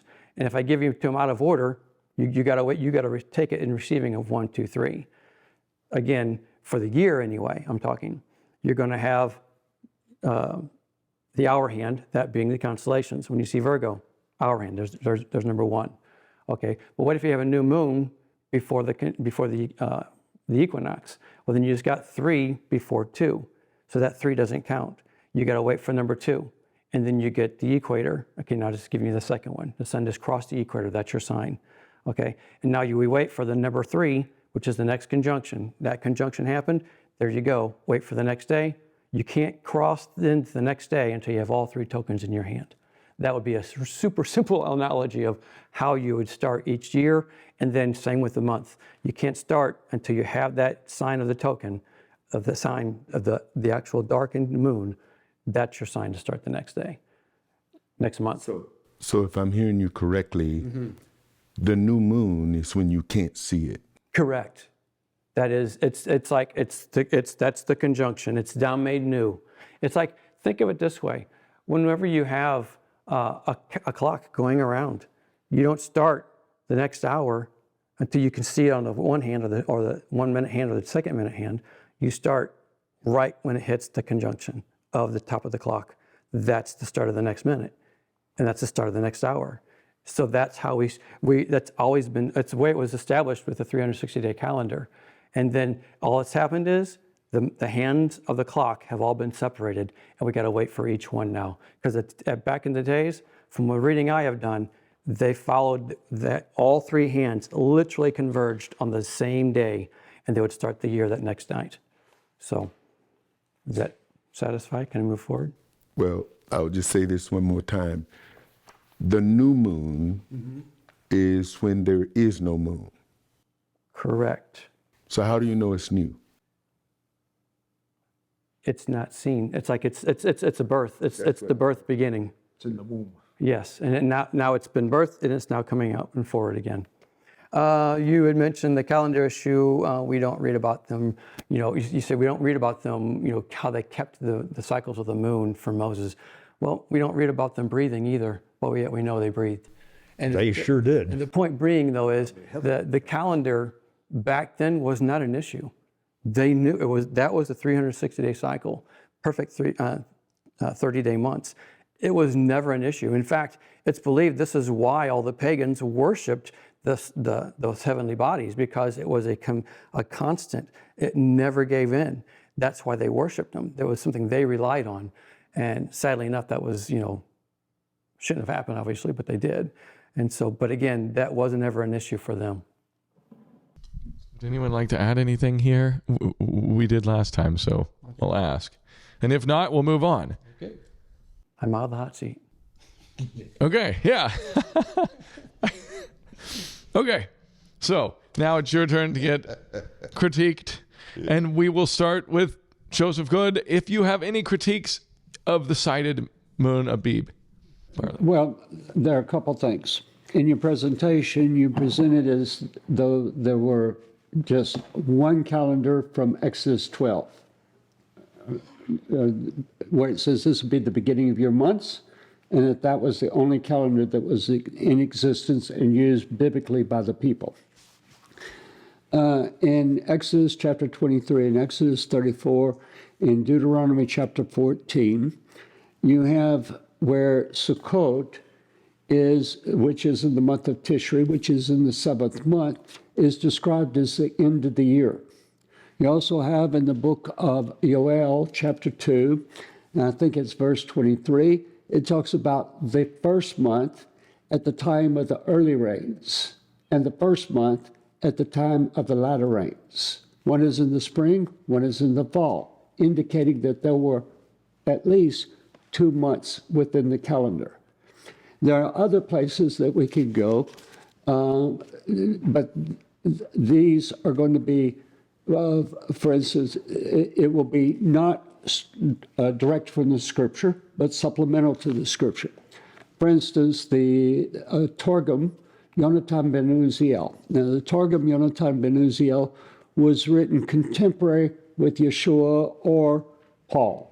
It's going to be in that time frame that it was written, and it is an Aramaic. And Aramaic is not a translation, but it literally is like an Aramaic statement of what the verses say. And in 1 Kings chapter 8, let me get the passage. I'll do it here, be faster. In 1 Kings 8:2.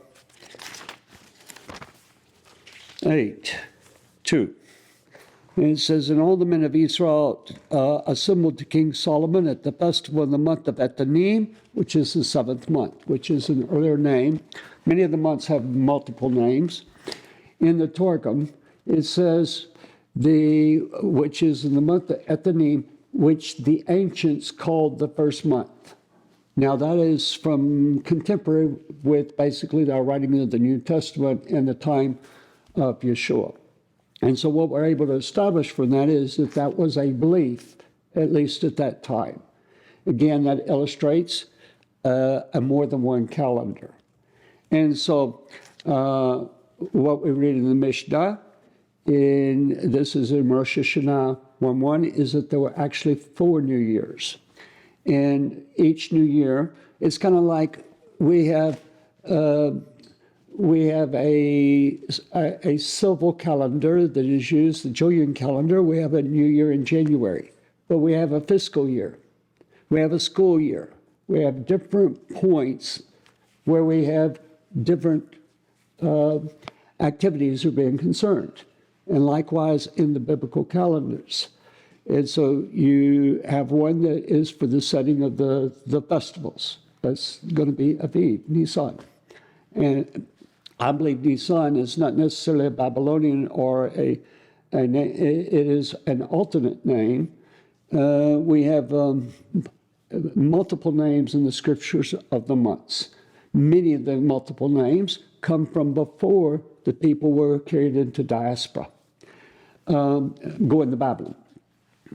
So, but we have a new year for the calendar, for the festivals.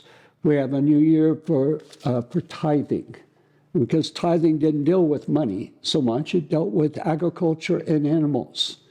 And we have a new year for the reign of, for the start of the 7-year cycle, the Shemitah, and the 50-year cycle, the Yovel.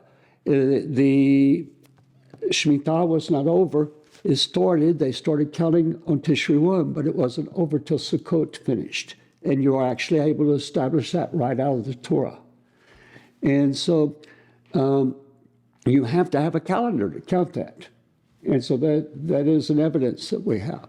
And then the fourth was for the trees. And the trees being the 7 species. If a tree didn't bear fruit within a certain number of years, then you had to cut it down and plant another tree. But I believe that there were more than one calendar. Did you get all of that, Dr. Bailey, or would you like him to sum up like what the question was? Got it. Okay. That was a lot of info too. All right. Your turn. Steve, what critiques do you have of Dr. Bailey's calendar? A concern with the sighted moon is that we're taking, I should say, that which was used for confirming that the new month had started and made it the demarcation for the actual beginning of the month. I found when looking at the Roman calendar was the fact that it was because of the noted irregularities in the sun and the moon that Rome began looking for the crescent of the moon. It started their months. When they sighted the moons, they started the month. Now, here's the thing. This practice actually began by a pontiff, which is their priest, observing the sky, and they announced a new moon. Thus, a new month had started. Here's the thing. For centuries afterward, Romans referred to the first day of the new month as calends, a word derived from the word kaler. It simply means to solemnly announce or call out. That word is where we get the word calendar from today. Now, the practice of sighting the new moon was adopted by many cultures afterwards as well. Again, all from King Hezekiah's fall, not fall, but more so on his request. I believe the Aviv doesn't cause spring, but spring causes the Aviv. And spring is caused by the heavens, the sun, moon, and stars. Heavenly signs and earthly signs will agree always with each other. When it comes to the sighting of the Aviv, I believe this with all my heart, I sincerely believe that this started by the spotting of the star Spica, which is in the sheaf of barley with Virgo, that Virgo is holding. Thus, this is something that started in the looking for one of the 3 signs Yahweh gave, that being Virgo. Through tradition, though, it turned into looking for the barley, Aviv, here on earth. Something I think Yahweh didn't plan for, but by tradition, it worked its way from the heavens and looking down to the barley down here. Those are my concerns, and I have many more, but again, 2 minutes is only so. Thank you, Steve.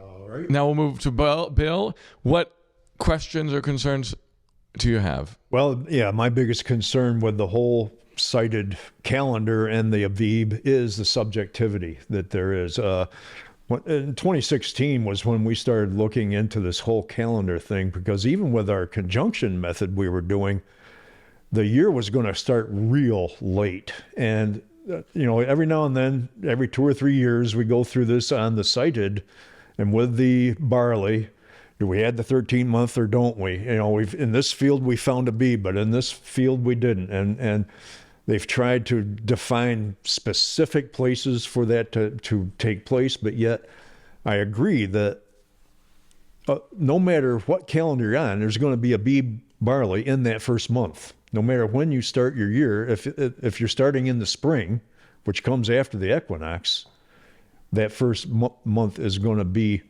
a month of Abib or Aviv. So I just wonder, how do you mentioned about the chaos or the confusion that happens with people on this issue of citing the moon and others and people doing it in their own backyard and not honoring it in Jerusalem and that kind of thing. And it just seems that the whole thing is really being determined by us here on earth rather than, Yahweh knows what he wants, but do we actually follow what he is telling us to do? Okay, I think those are all the questions, and you can now respond. Thank you. I certainly appreciate the questions. As we are assembled here today, we are talking about 4 different calendars. We're talking about Hillel calendar, conjunction, and Zadok or Zadokite calendar. So all of these calendars have some kind of meaning to each one of us. The question becomes, which one do I believe is most aligned with what is written in the Torah? Because for me, the Torah is the word of Jehovah. As Moses and Messiah declared, man shall not live by bread alone, but by every word that proceeds from the mouth of Jehovah. The Torah, as far as I'm concerned, is it's the book that contained the most of what Father said to his people. Then he established amongst the children of Israel that these are the priests, and that the priests are responsible for producing these sacrifices, the Sabbath sacrifice, the daily sacrifice, the vows, everyone on his day. And of course, every feast cycle, and of course, the priests start to go into the Holy of Holies once a year. We saw the situation with Aaron's sons where they couldn't just go in when they felt like it. So the death of his sons was the demarcation of how important it was to do what needed to be done when it was appointed to be done. And the question is how did the children of Israel in that 40-year wilderness experience examine or determine when the Sabbath and the feast were? Concerning your question, Moses gave you, or Yeshua said, Moses gave you the law.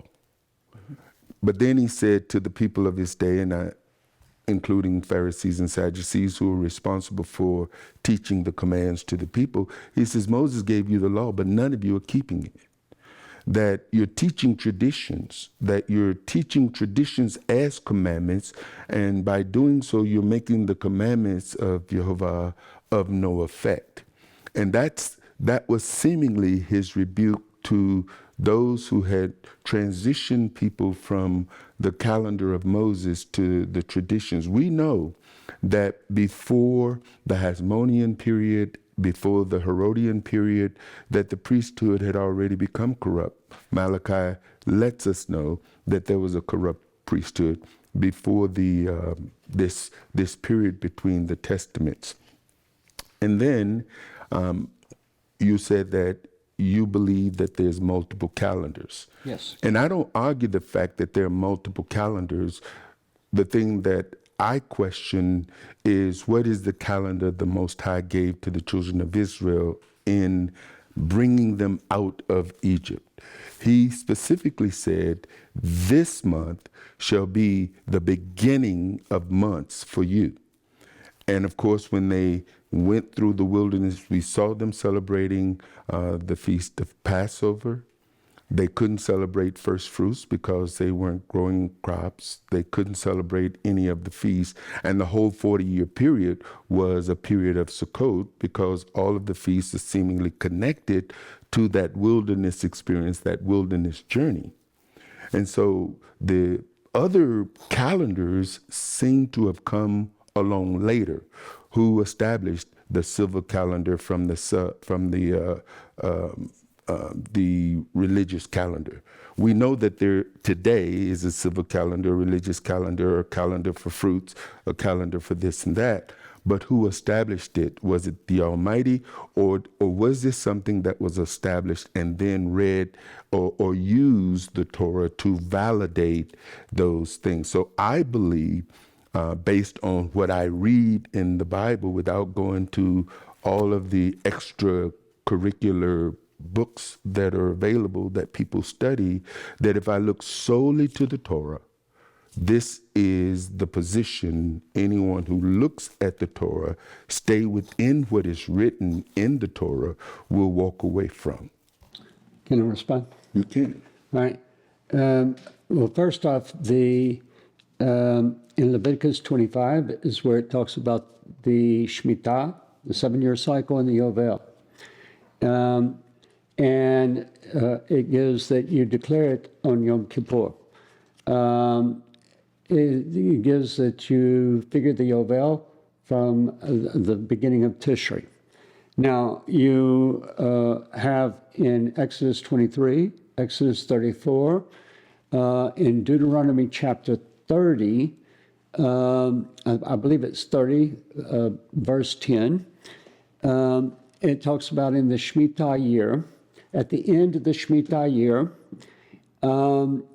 that during the festival of Sukkot, you have what is called a kahal ceremony.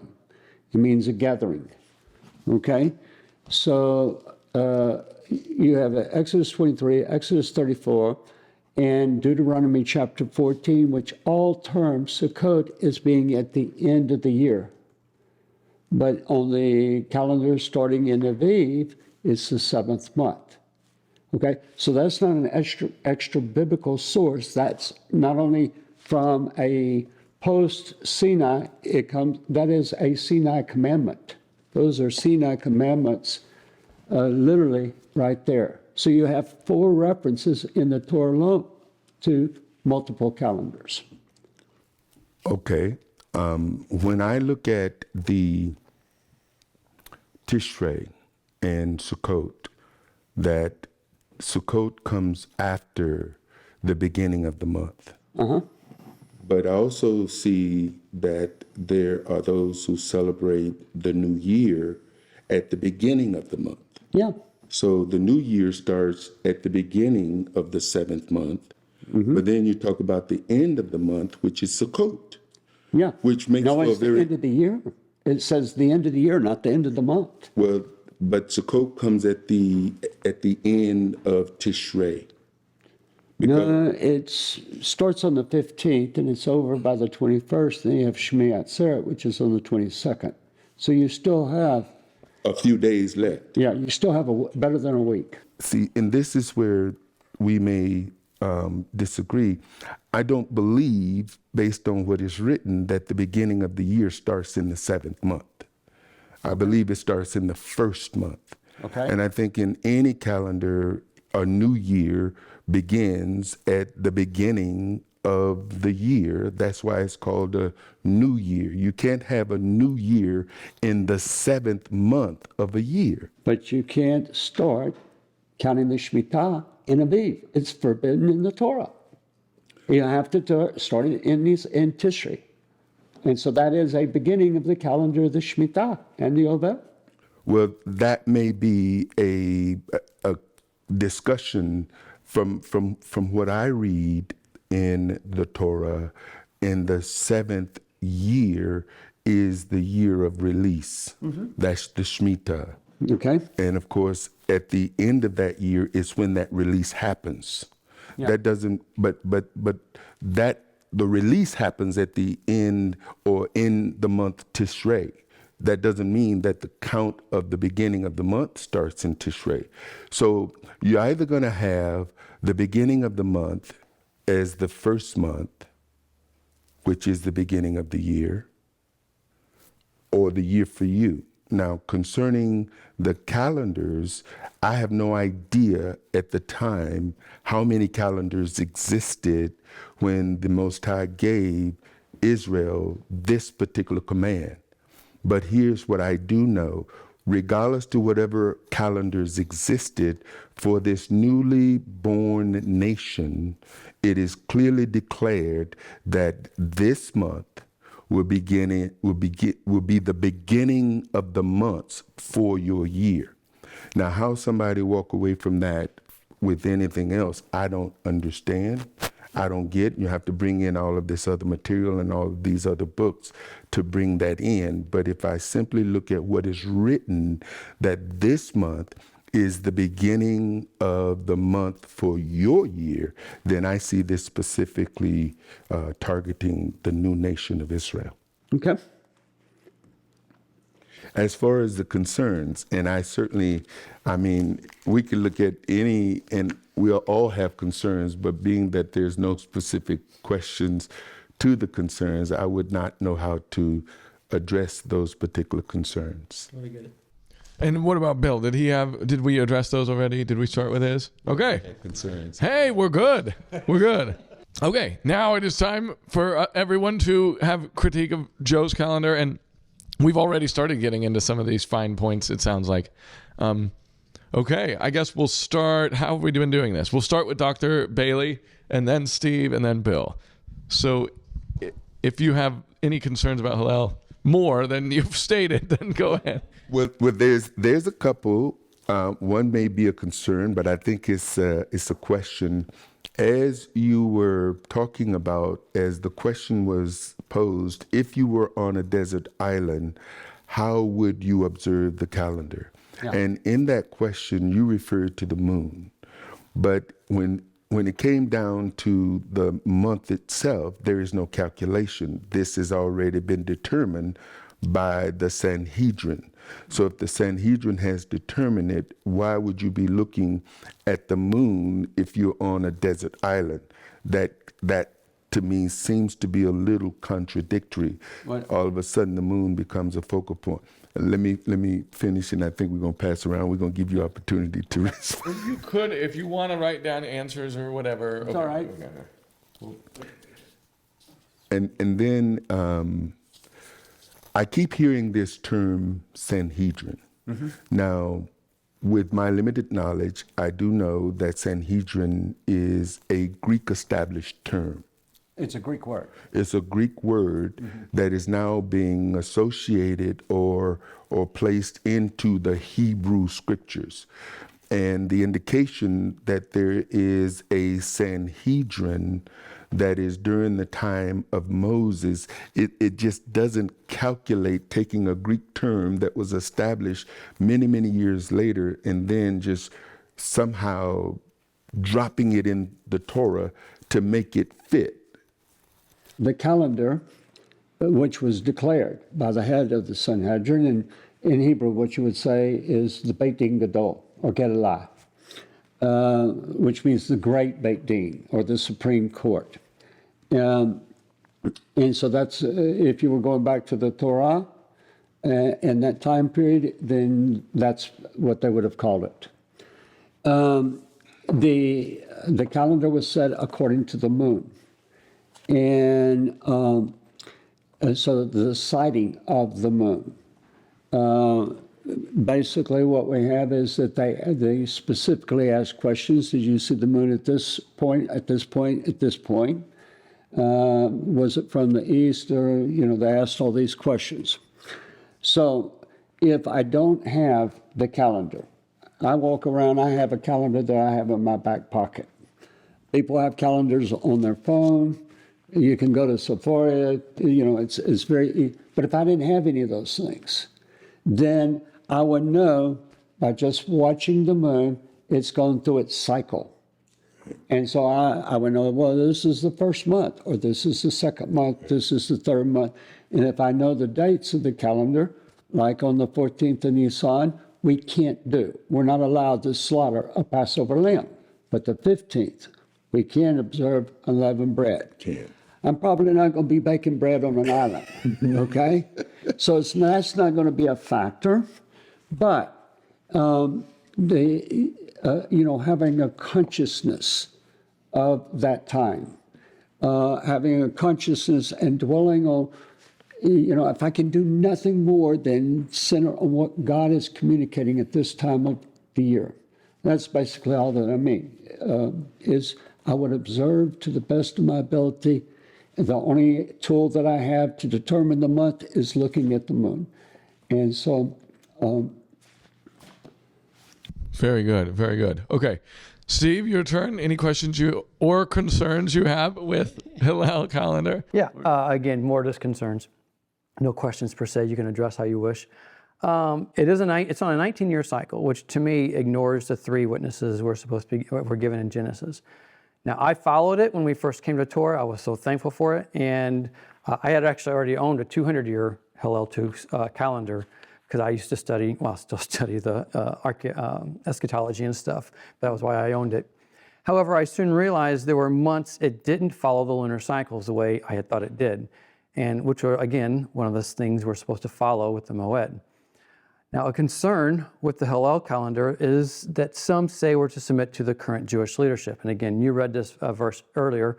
I'll go ahead and, for the sake of keeping it fresh, let me read it right now. It says Deuteronomy 17. And it says, "Go to the priests who are Levites, and to the judge who is in office at that time. Inquire of them, and they will give you the verdict. You must act according to the decisions they give you at the place Yahweh will choose. Be careful to do everything they direct you to do. Act according to the law they teach you and decisions they give you. Do not turn aside from what they tell you to the right or to the left." Now we read this and say, well, there you go. And it's like the priests are to give this rule, and whatever they say, we go with what they decide to be done. However... Excuse me, you said the priests give this rule. Correct. It says priest, Levite, or judge. That's fine. I'll go with, and it mentions the judges, that they rule as the judges, correct? Yeah. Okay. However, for me, we can't omit the verse before that sets the exact context for exactly what we're to follow them in. I'll read that verse. It's verse 8. Okay. It says, if cases come before you, your courts, that are too difficult for you to judge, whether bloodshed, lawsuits, or assaults, take them to the place Yahweh your God will choose. And then we read verse 9 I read earlier.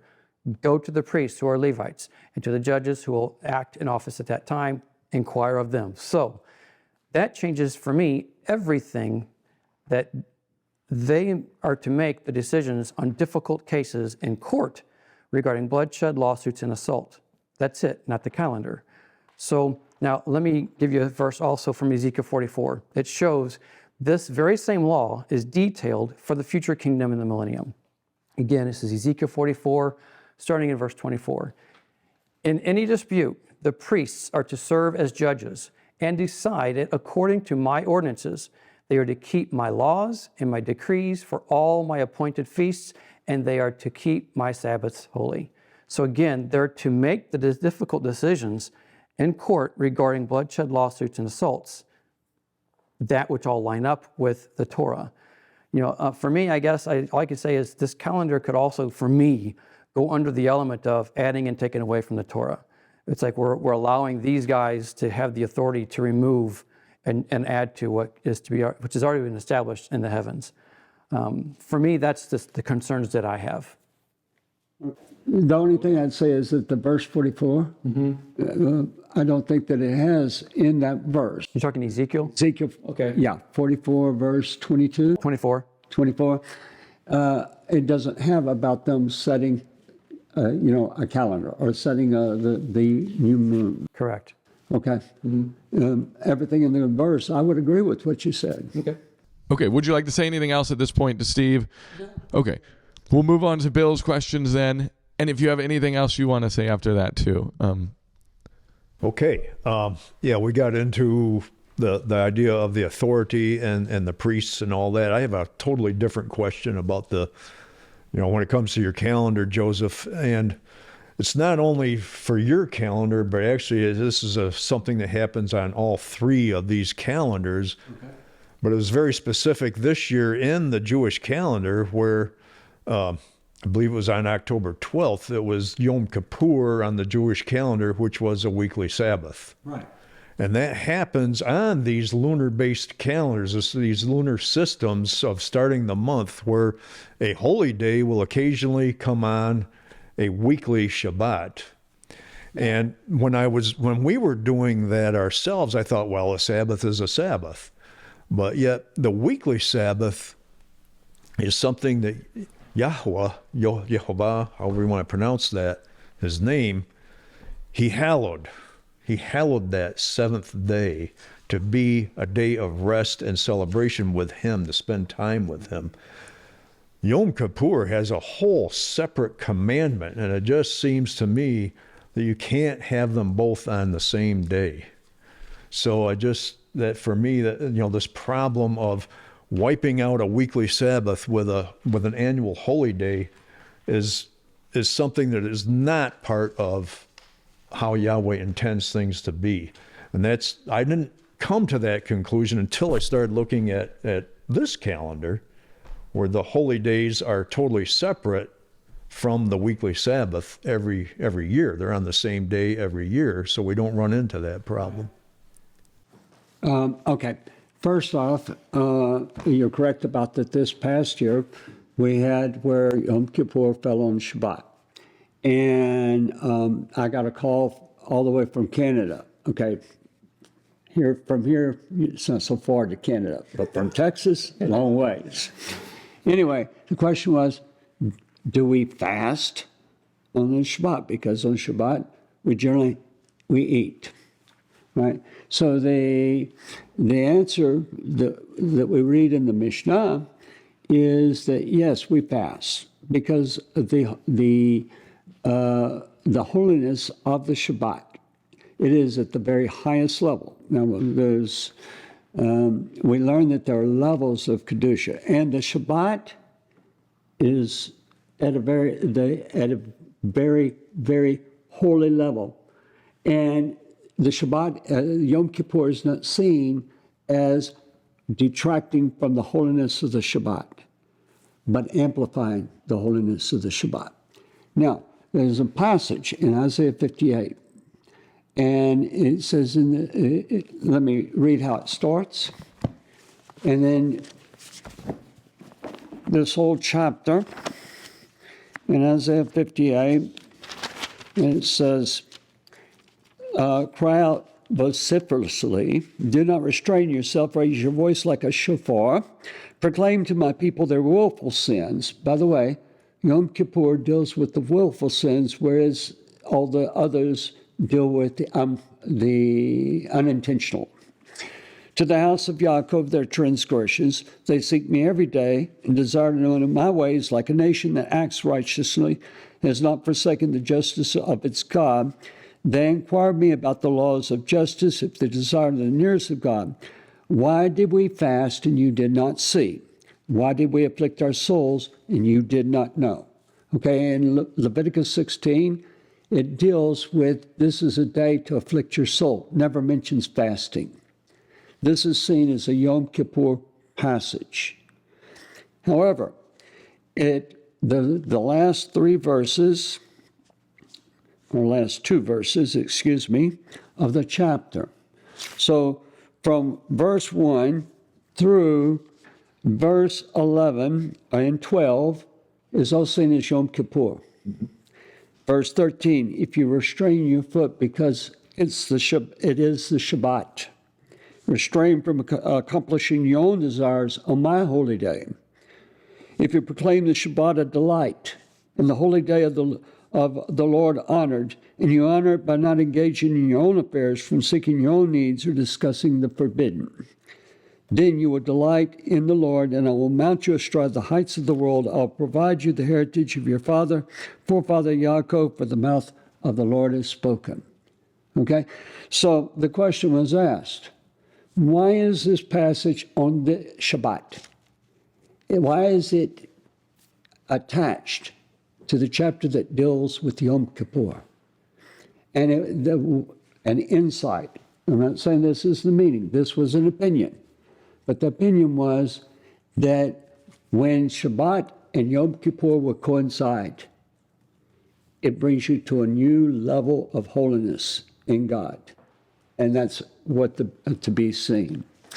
So I don't know if that helps. I don't know. I don't mean to contradict, but I believe that for me, it was different having Yom Kippur on a Shabbat, but it also was enjoyable enjoyable and spiritual. And we are done with Act 3. We have one more act, which is last questions from me to everybody, and then closing remarks for you guys. And now a word from our sponsor. I didn't really consider the origins of Christmas one way or the other. I just kind of took everybody else's word for it. One of the questions that we have to ask is this: does the Bible actually tell us to observe Christmas? And the answer is, unfortunately, no. So we started really getting into it and doing a little bit of research. In the case of Christmas, do we have evidence that early Christians stole an existing pagan holiday? That's another really difficult question.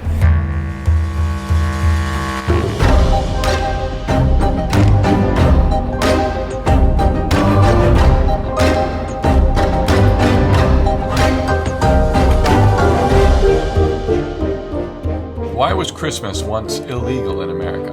Wow.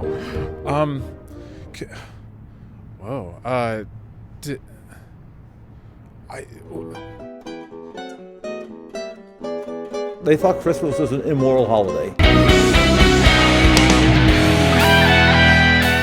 I'm the author of The Krampus and the Old Dark Christmas. I tend to celebrate the 8 holidays most commonly associated with Wicca.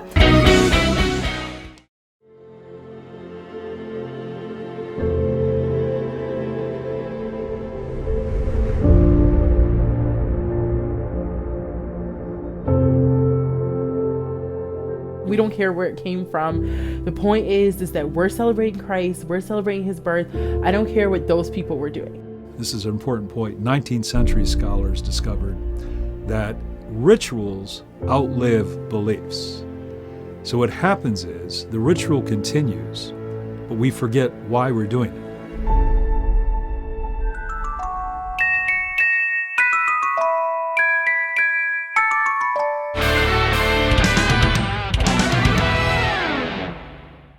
And now back to the show. So, Act 4, we're now doing a final round of questions from me. 2 of the questions will be the same for everybody, and I have 1 individual question for them. So, we'll start with Joe Good. Okay. Joe, what evidence do you have, if any, that Yeshua used this calendar when on earth? It was the calendar that was in use.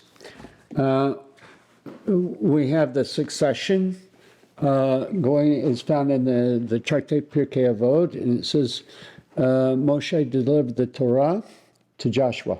Joshua delivered the Torah to the judges. Okay, it's a time period. Then the judges to the prophets, that's the first temple period. And then the prophets to the Anshe Knesset Haggadah. Okay, so the men of the Great Assembly. That's the court of Ezra coming up, and then it gives us the succession coming all the way down to the time of Yeshua.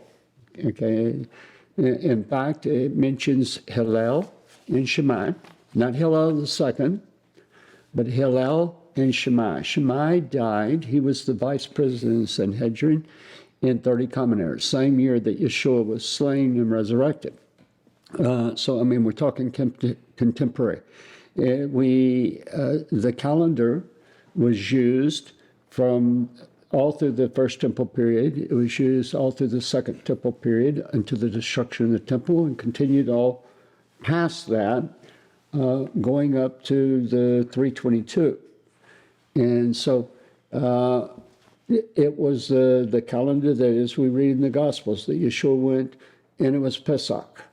Okay, it was according to this calendar that that we've been talking about here, from my viewpoint.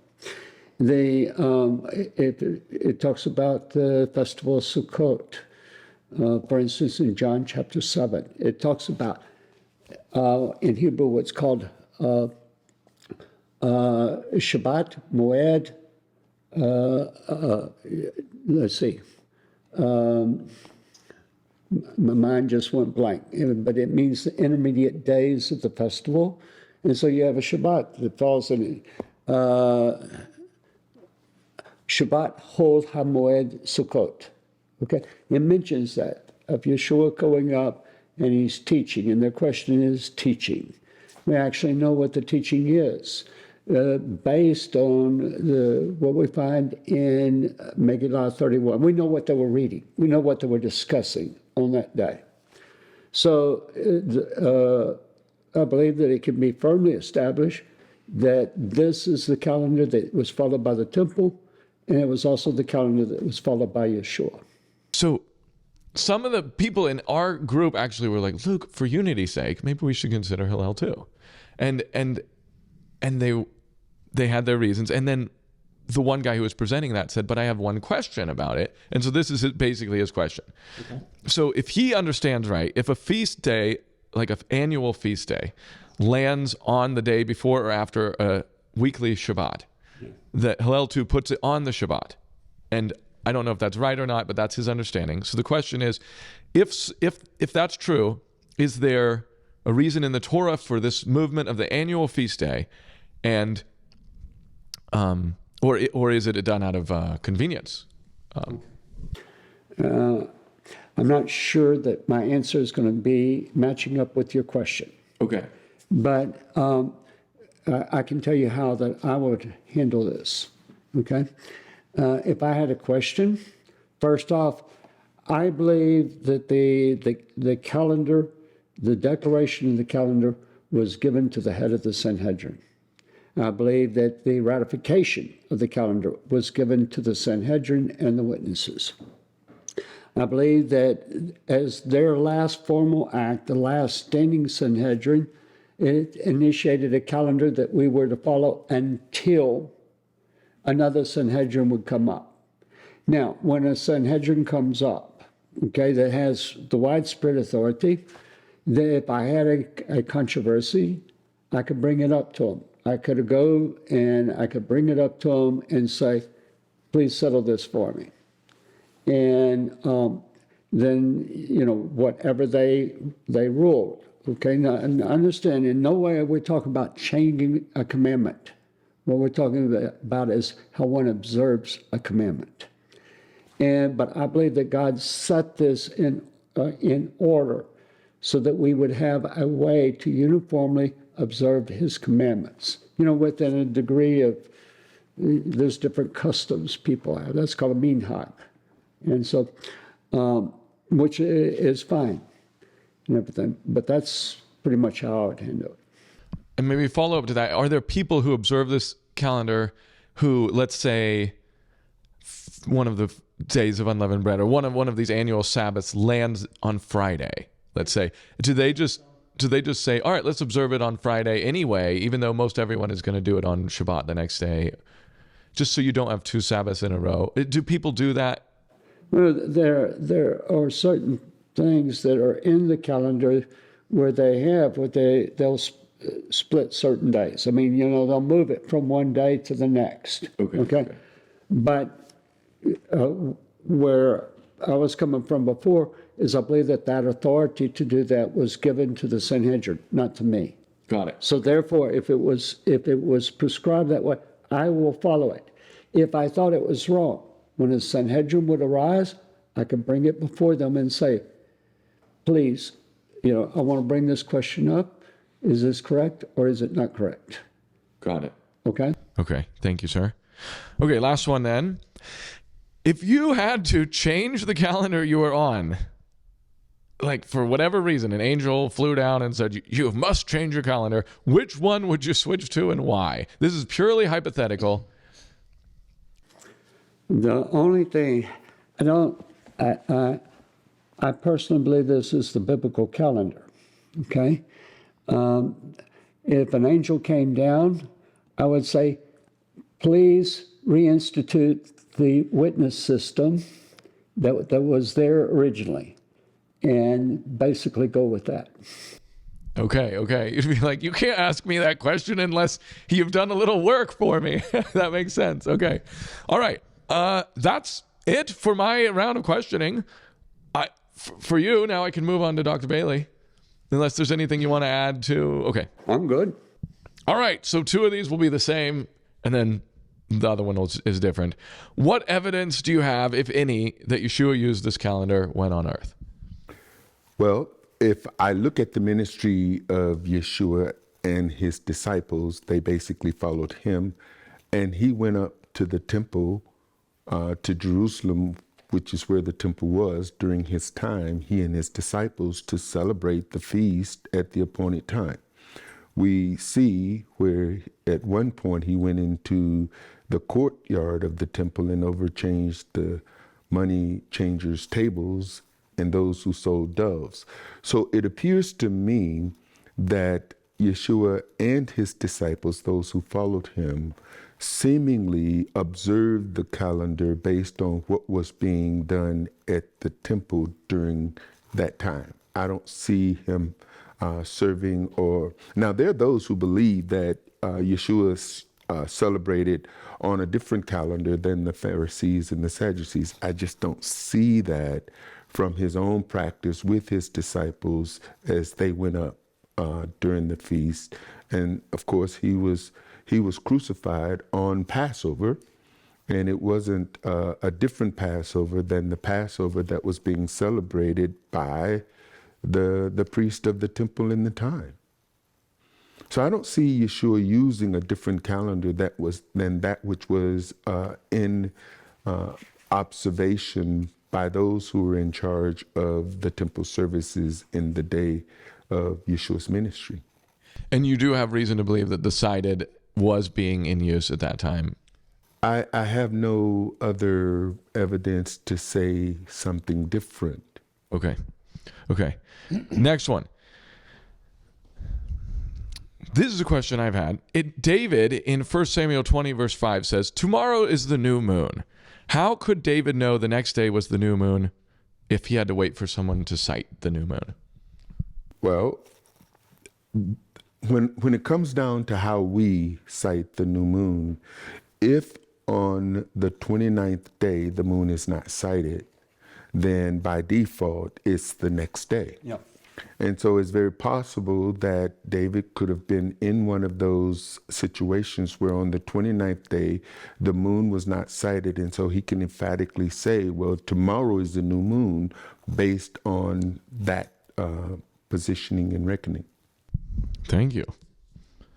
Okay, final question. If you had to change the calendar you are on, as if an angel came down to you and said you must change the calendar, we can take that part in or out. But let's just say, if you had to change your calendar, are there any? Which one would you switch to, and why? Well, if we stick to your original question, if the angel came down and said it, then I would ask the angel, well, what calendar should I be observing?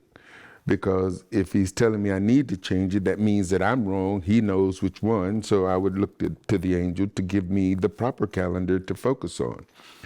But to the second part of that question, as I listened to all of the conversation, each one of these calendars have positions that I agree with.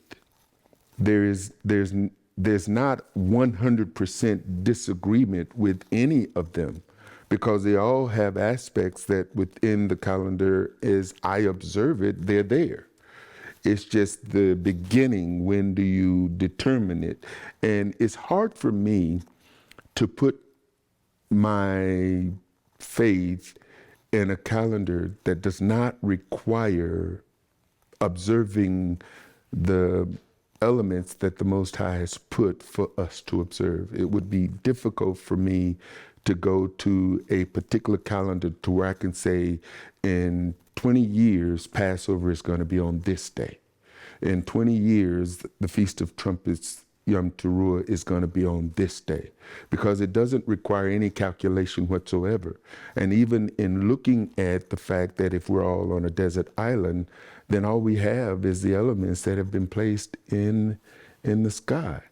And that would require the observance of the new moon. And we know that one day, regardless to whatever system we're on, that's going to be the system we're all going to be on at some point. So I don't see that breaking of it. And looking at the history of all of the things that has happened since the time of Moses to the time of Messiah and where we are today, I have more confidence in following the stars or the moon that has been placed with, again, some of the aspects of all of these particular calendars. But as I've said before, the reason why I'm celebrating this particular calendar because I believe it's the right one. Okay, wonderful. Thank you, sir. Okay, moving on to Steve. Okay. What evidence do you have, if any, that Yeshua used this calendar when on earth? You know, as I pondered this question, and I believe I've heard this quite a bit from multiple different calendars, and everyone can present a case as to why their calendar was the one Yeshua followed, to which I wouldn't disagree. The thing is, we had multiple conversations off camera back over there, and we were all discussing at different times how even now today, all of our calendars have overlapped at one point or another, multiple years, even with Zadok. I mean, there's, especially in the spring. And so who's to say that all calendars didn't overlap that very year Yeshua himself was crucified? Showing what? We all have evidence that Yeshua was crucified on their calendar. So to me, it's a moot question because there's not enough evidence to single one out, because there's evidence always showing that they all could have overlapped very easily. Okay, this is about Abib here. What if the barley isn't ripe when the conjunction after the spring equinox happens? Has this ever happened? My friend says it has. My friend Paul Carr, he says, this happens from time to time. It's rare, but it happens. Absolutely. He says, if so, do you feel as if you're ignoring anything there? What is your take on the word Abib being the first month? And yeah, I know that sounds like multiple questions, but okay. First, Abib is the name given to the month. Okay, we can't forget, and as you mentioned, what it means. But remember, you don't start the year at the equinox. You start the year at the following conjunction of the moon. So yeah, the barley may not have been Abib at the equinox. Maybe they had to wait 3, 4, 5, 6, 7, 8, 9 days till the conjunction of the moon happened. Remember, it's stars, sun, moon, 3, 2, 1, then you go. So what he's saying is, what he saw, the barley wasn't Abib at the time of the equinox, I don't disagree with him. But if you would ask me what year it was, I could have told you when we started. And every time we start our calendar, the barley is always Abib. Okay. And that's important because you kind of need it to be Abib by first fruits in order to start the first fruits offering. Is that right? Or? Well, we can't forget. I think there's some big misunderstanding when it comes to, making the first fruits. Nothing says when you do the first fruits what the condition of that barley has to be in. It just has to be ready, And so it could be old. It could be weeks old. It doesn't say it had to be fresh right at that moment. It simply says you have to grab the barley, the first fruits. If you had to change the calendar you were on, I don't even want to say the angel part anymore, but which one would, all right, like as if an angel flew down and said you must change your calendar, which one would you switch to and why? Okay. I thought about your question, and I laughed at that question because immediately I thought of what we've given to us in 1 Corinthians. I think it's 1 Corinthians. It says Satan himself can come to us as an angel of light. Okay? and then let's also not forget, if I may give you, Galatians chapter 1, verse 8. Galatians 1:8 says, but even if we or an angel from heaven should preach a gospel other than the one we have preached to you, let him be eternally condemned. So, here's the thing. For me, if an angel does come to me, after I wet my pants, okay, I would ask him, give me the evidence. You got to give me scriptural evidence why I'm wrong. From the writings of Moses, prove it. Otherwise, I'm not changing. Okay. Very convinced. Everyone is very convinced of theirs. That's what this question proves. Okay, moving on to Bill. Our final round of questions here. Bill, what evidence do you have, if any, that Yeshua used this calendar when on earth? I believe there are places in Scripture that do show that Yeshua was on a different calendar than the one in the temple. And they're not really that specific except for the Gospels and the account of his supposed Last Supper. And that is a clear indication there where if he was on this calendar, he was holding Passover his Passover meal on the evening of weekday 3 or Tuesday going into Wednesday morning. And he had to be crucified on that Wednesday to be in the ground for 3 days and 3 nights in the grave before the tomb was found empty while it was still yet dark, or maybe the sun was just starting to come up on the Sunday morning. So I believe he left the grave by the end of Shabbat on that week, and he had to be crucified on a Wednesday. When we were looking at this calendar and we saw that they showed the preparation of the Passover to be on Tuesday, the day that they prepare the lamb, and the lambs are slain on Tuesday, we said, well, what is this? I mean, this is, he was crucified on a Wednesday.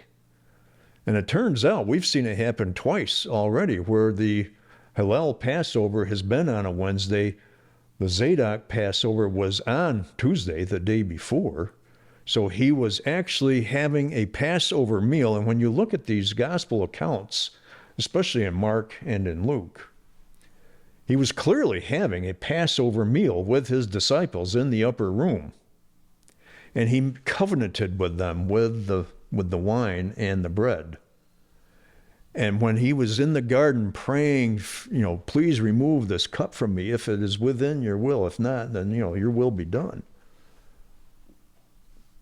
He was already in the heavenly sense. He had already fulfilled legal requirements as the sacrifice, and then it was carried out on the Passover of the Jews, and that is how John refers to the Passover in his Gospels. John 6:1-6. Here's a different example, not when Yeshua was being crucified, but he refers to it in the beginning of chapter 6. It says, after these things, Yeshua went over the Sea of Galilee, and a great multitude followed him. This is coming up to the feeding of the 5,000.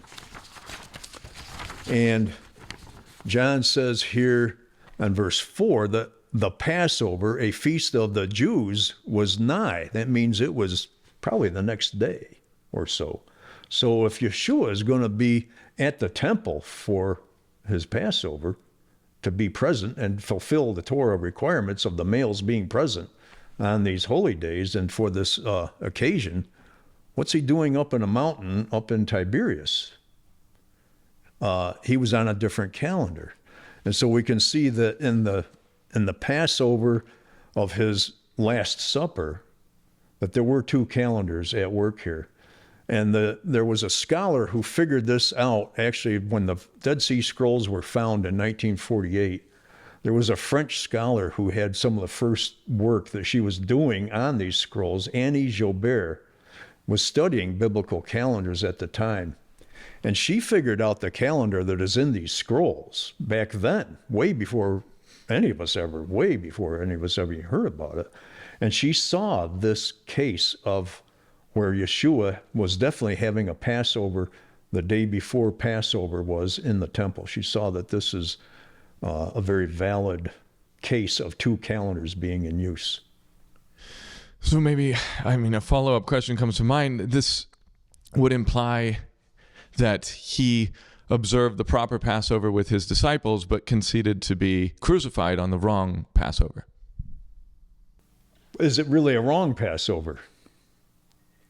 Is there something that Yahweh does? Does he extend a certain degree of grace and mercy to us in our ignorance? And I think this is a great example. He sets the law. He is legalistic in his law and his expectations, and yet he is merciful.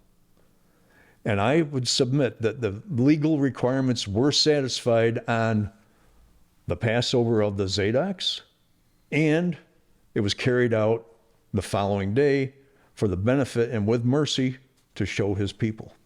Okay. The Lamb of God. Okay. Now, my individual question for you. Okay.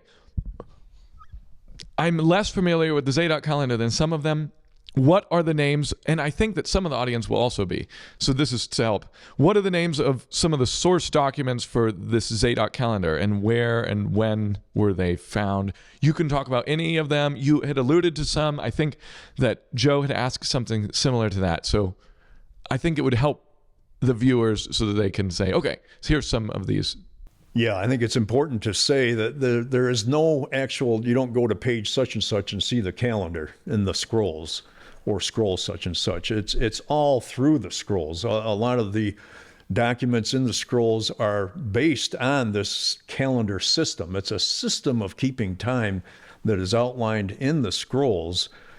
The primary scrolls, there's one called the Damascus document, and there's another one called the Temple Scroll.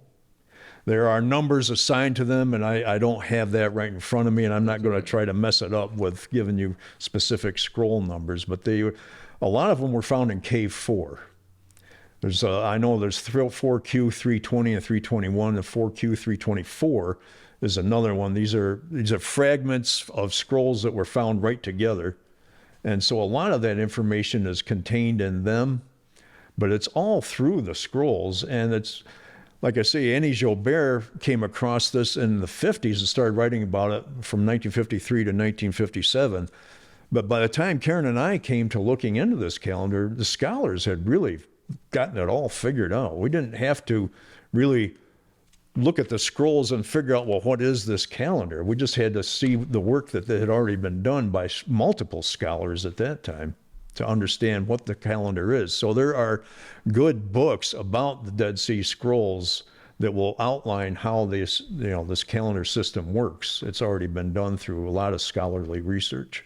Okay, awesome.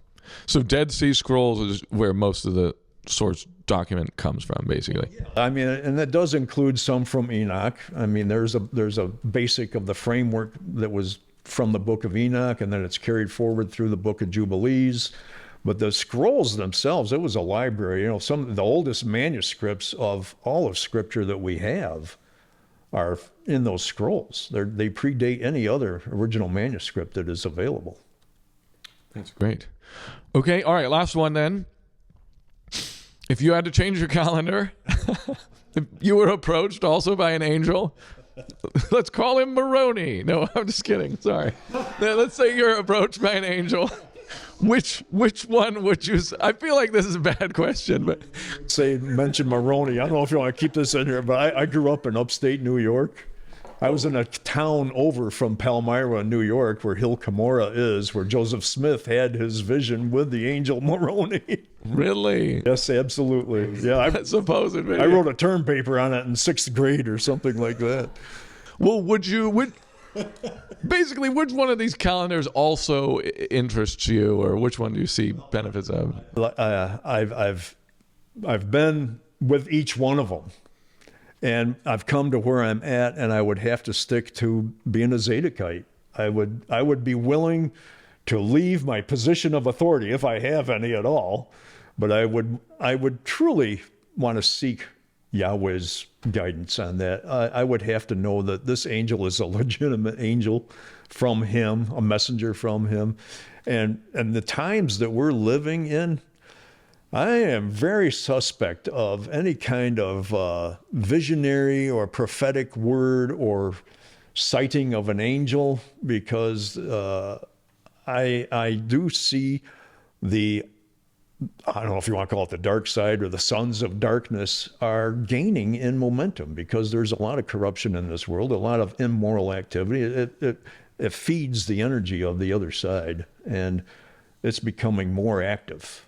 And so are we, though. I mean, the Holy Spirit is, it's alive and well, and it's doing great things through each of us. And I think, this day being together has really helped us to really know, too, that we got more work to do, but we're together in spirit. I agree. Then, all right, we can move towards closing statements from each one of you gentlemen. And then maybe I'll say one last thing after that, and we're done. That's a wrap. So we have been going in the order of Joe and on with closing remarks. Would you like to begin the closing remarks? I'd just like to say that It's been a privilege and an honor, and I've enjoyed the discussion back and forth and the attitude within the discussion of nobody's trying to slam someone else. And I think that that's a positive step within this movement. And so thanks for being a part of it. Now we'll move to Dr. Bailey. Do you have any closing remarks you'd like to make?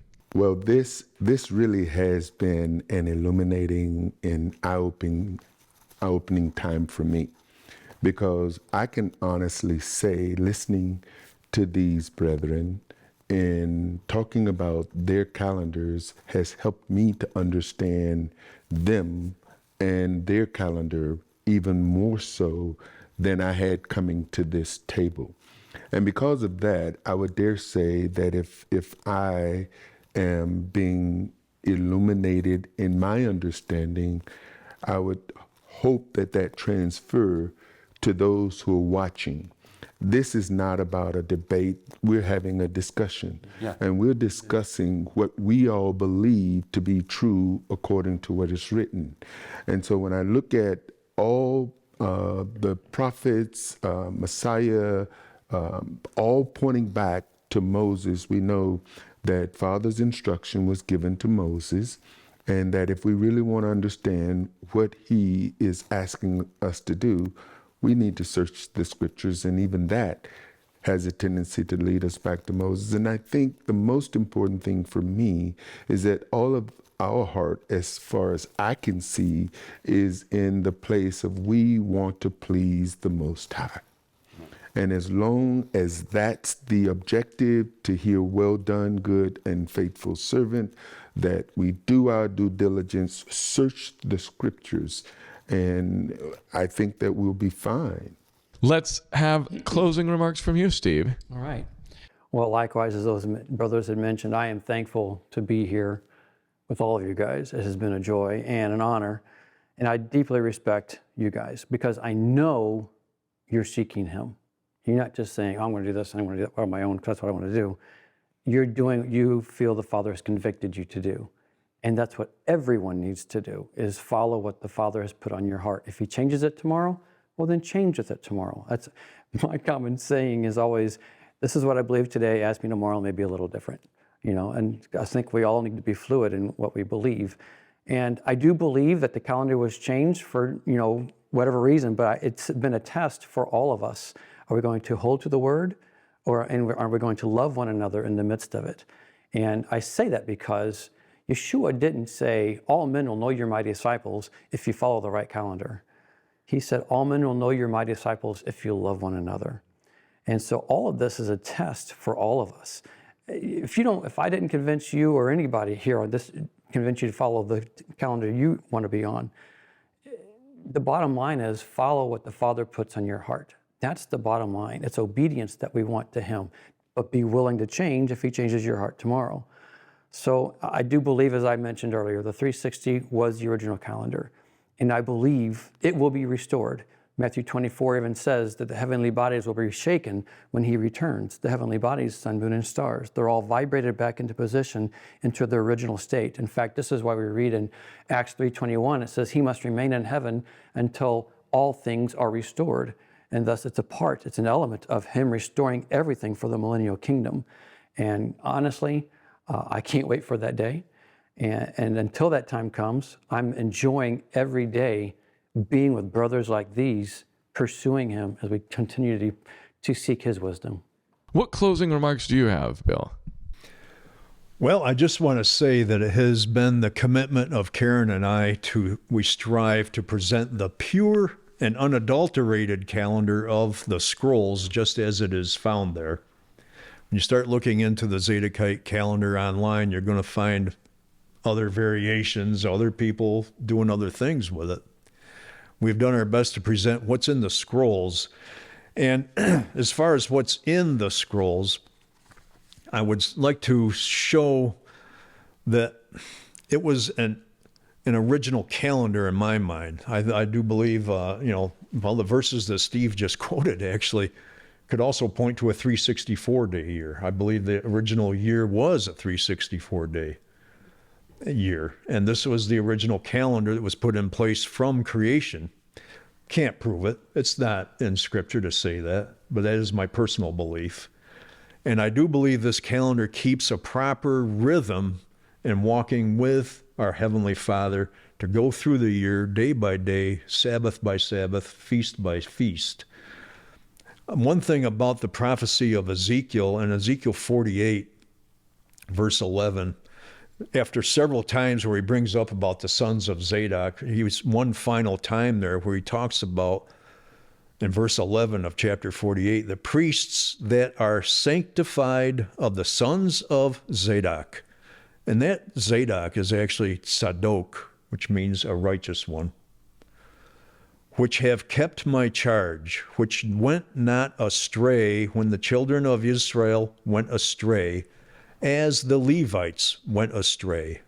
And we know that the Levites have gone astray at various times in the history. Jeremiah prophesied of it in chapter 18, verse 15. He says, my people have forgotten me. They have burned incense to vanity, and they've caused them to stumble in their ways from the ancient paths. Talking about the Levites. And then Malachi. See, Jeremiah was prophesying during the time of the first temple. Malachi is prophesying in the time of the second temple, around 400 BC. So this is after they had come back and gotten things up and going again. And these are a Zadokite priesthood that's in charge. And Malachi is prophesying here that ye have departed out of the way. Ye have caused many to stumble at the law. Ye have corrupted the covenant of Levi, saith Yahweh Sabaoth. Now, this was in regards to the sacrifices. They were bringing lame animals for sacrifices. And there was a confusion in the land, I do believe, ever since they came back from Babylon. There was a Babylonian influence, and there were a lot of this was people just going through the motions. But yet, we can see that in the scrolls that there was a calendar dispute. And so, for us, I believe it's a calendar. Predates the lunisolar methods that are in the land today and have been in the land for a long time. But I believe this calendar does predate that. The history shows it. It lines up with Noah's flood. You can't get 150 days within a 5-month period on a lunar sighting, or lunar anything. And there's an account in Exodus with the manna. The first week of manna lines up perfectly with the dating in this calendar. And we don't have time for all that, but I really appreciate the breadth of knowledge and the experience of the teachers here at this table, because I am dwarfed by the mighty men sitting here next to me. And I really, truly, Joseph, I appreciate so much of what the Jewish people have done to preserve God's word for us Christian people coming from a American, Western thinking background to come to know Yahweh, who picked the original Hebrew people, the original Hebrew being Abraham, our father, whom we're all adopted by. May we all be grafted into the root and fatness of his tree. And one branch grows one way, one branch grows another way. When we find out that root, that fatness of the root, we'll be in unity. And that day is coming when our Messiah shows up. So I look forward to that. Gentlemen, thank you all for being here. Thanks for taking the time to come to one location so that you could present the calendars that you have studied. And I hope that it has been illuminating for the audience. I hope that they got a flavor and taste of some of the calendars they may have never looked into before. I hope it causes a lot of discussion and thoughts. And I think that most of these guys, it seems like unity is very top of mind, because this is a pain point here in this movement, is that you're celebrating Passover this day, but your friend, and you only have one friend in a 50 square mile radius who observes Torah, is celebrating Passover on the next day. So I've had people tell me that the way that they've solved it is they celebrate the feasts that they're personally convicted to celebrate on the day that they're convicted to celebrate on, and then they also go to their buddies on their Passover.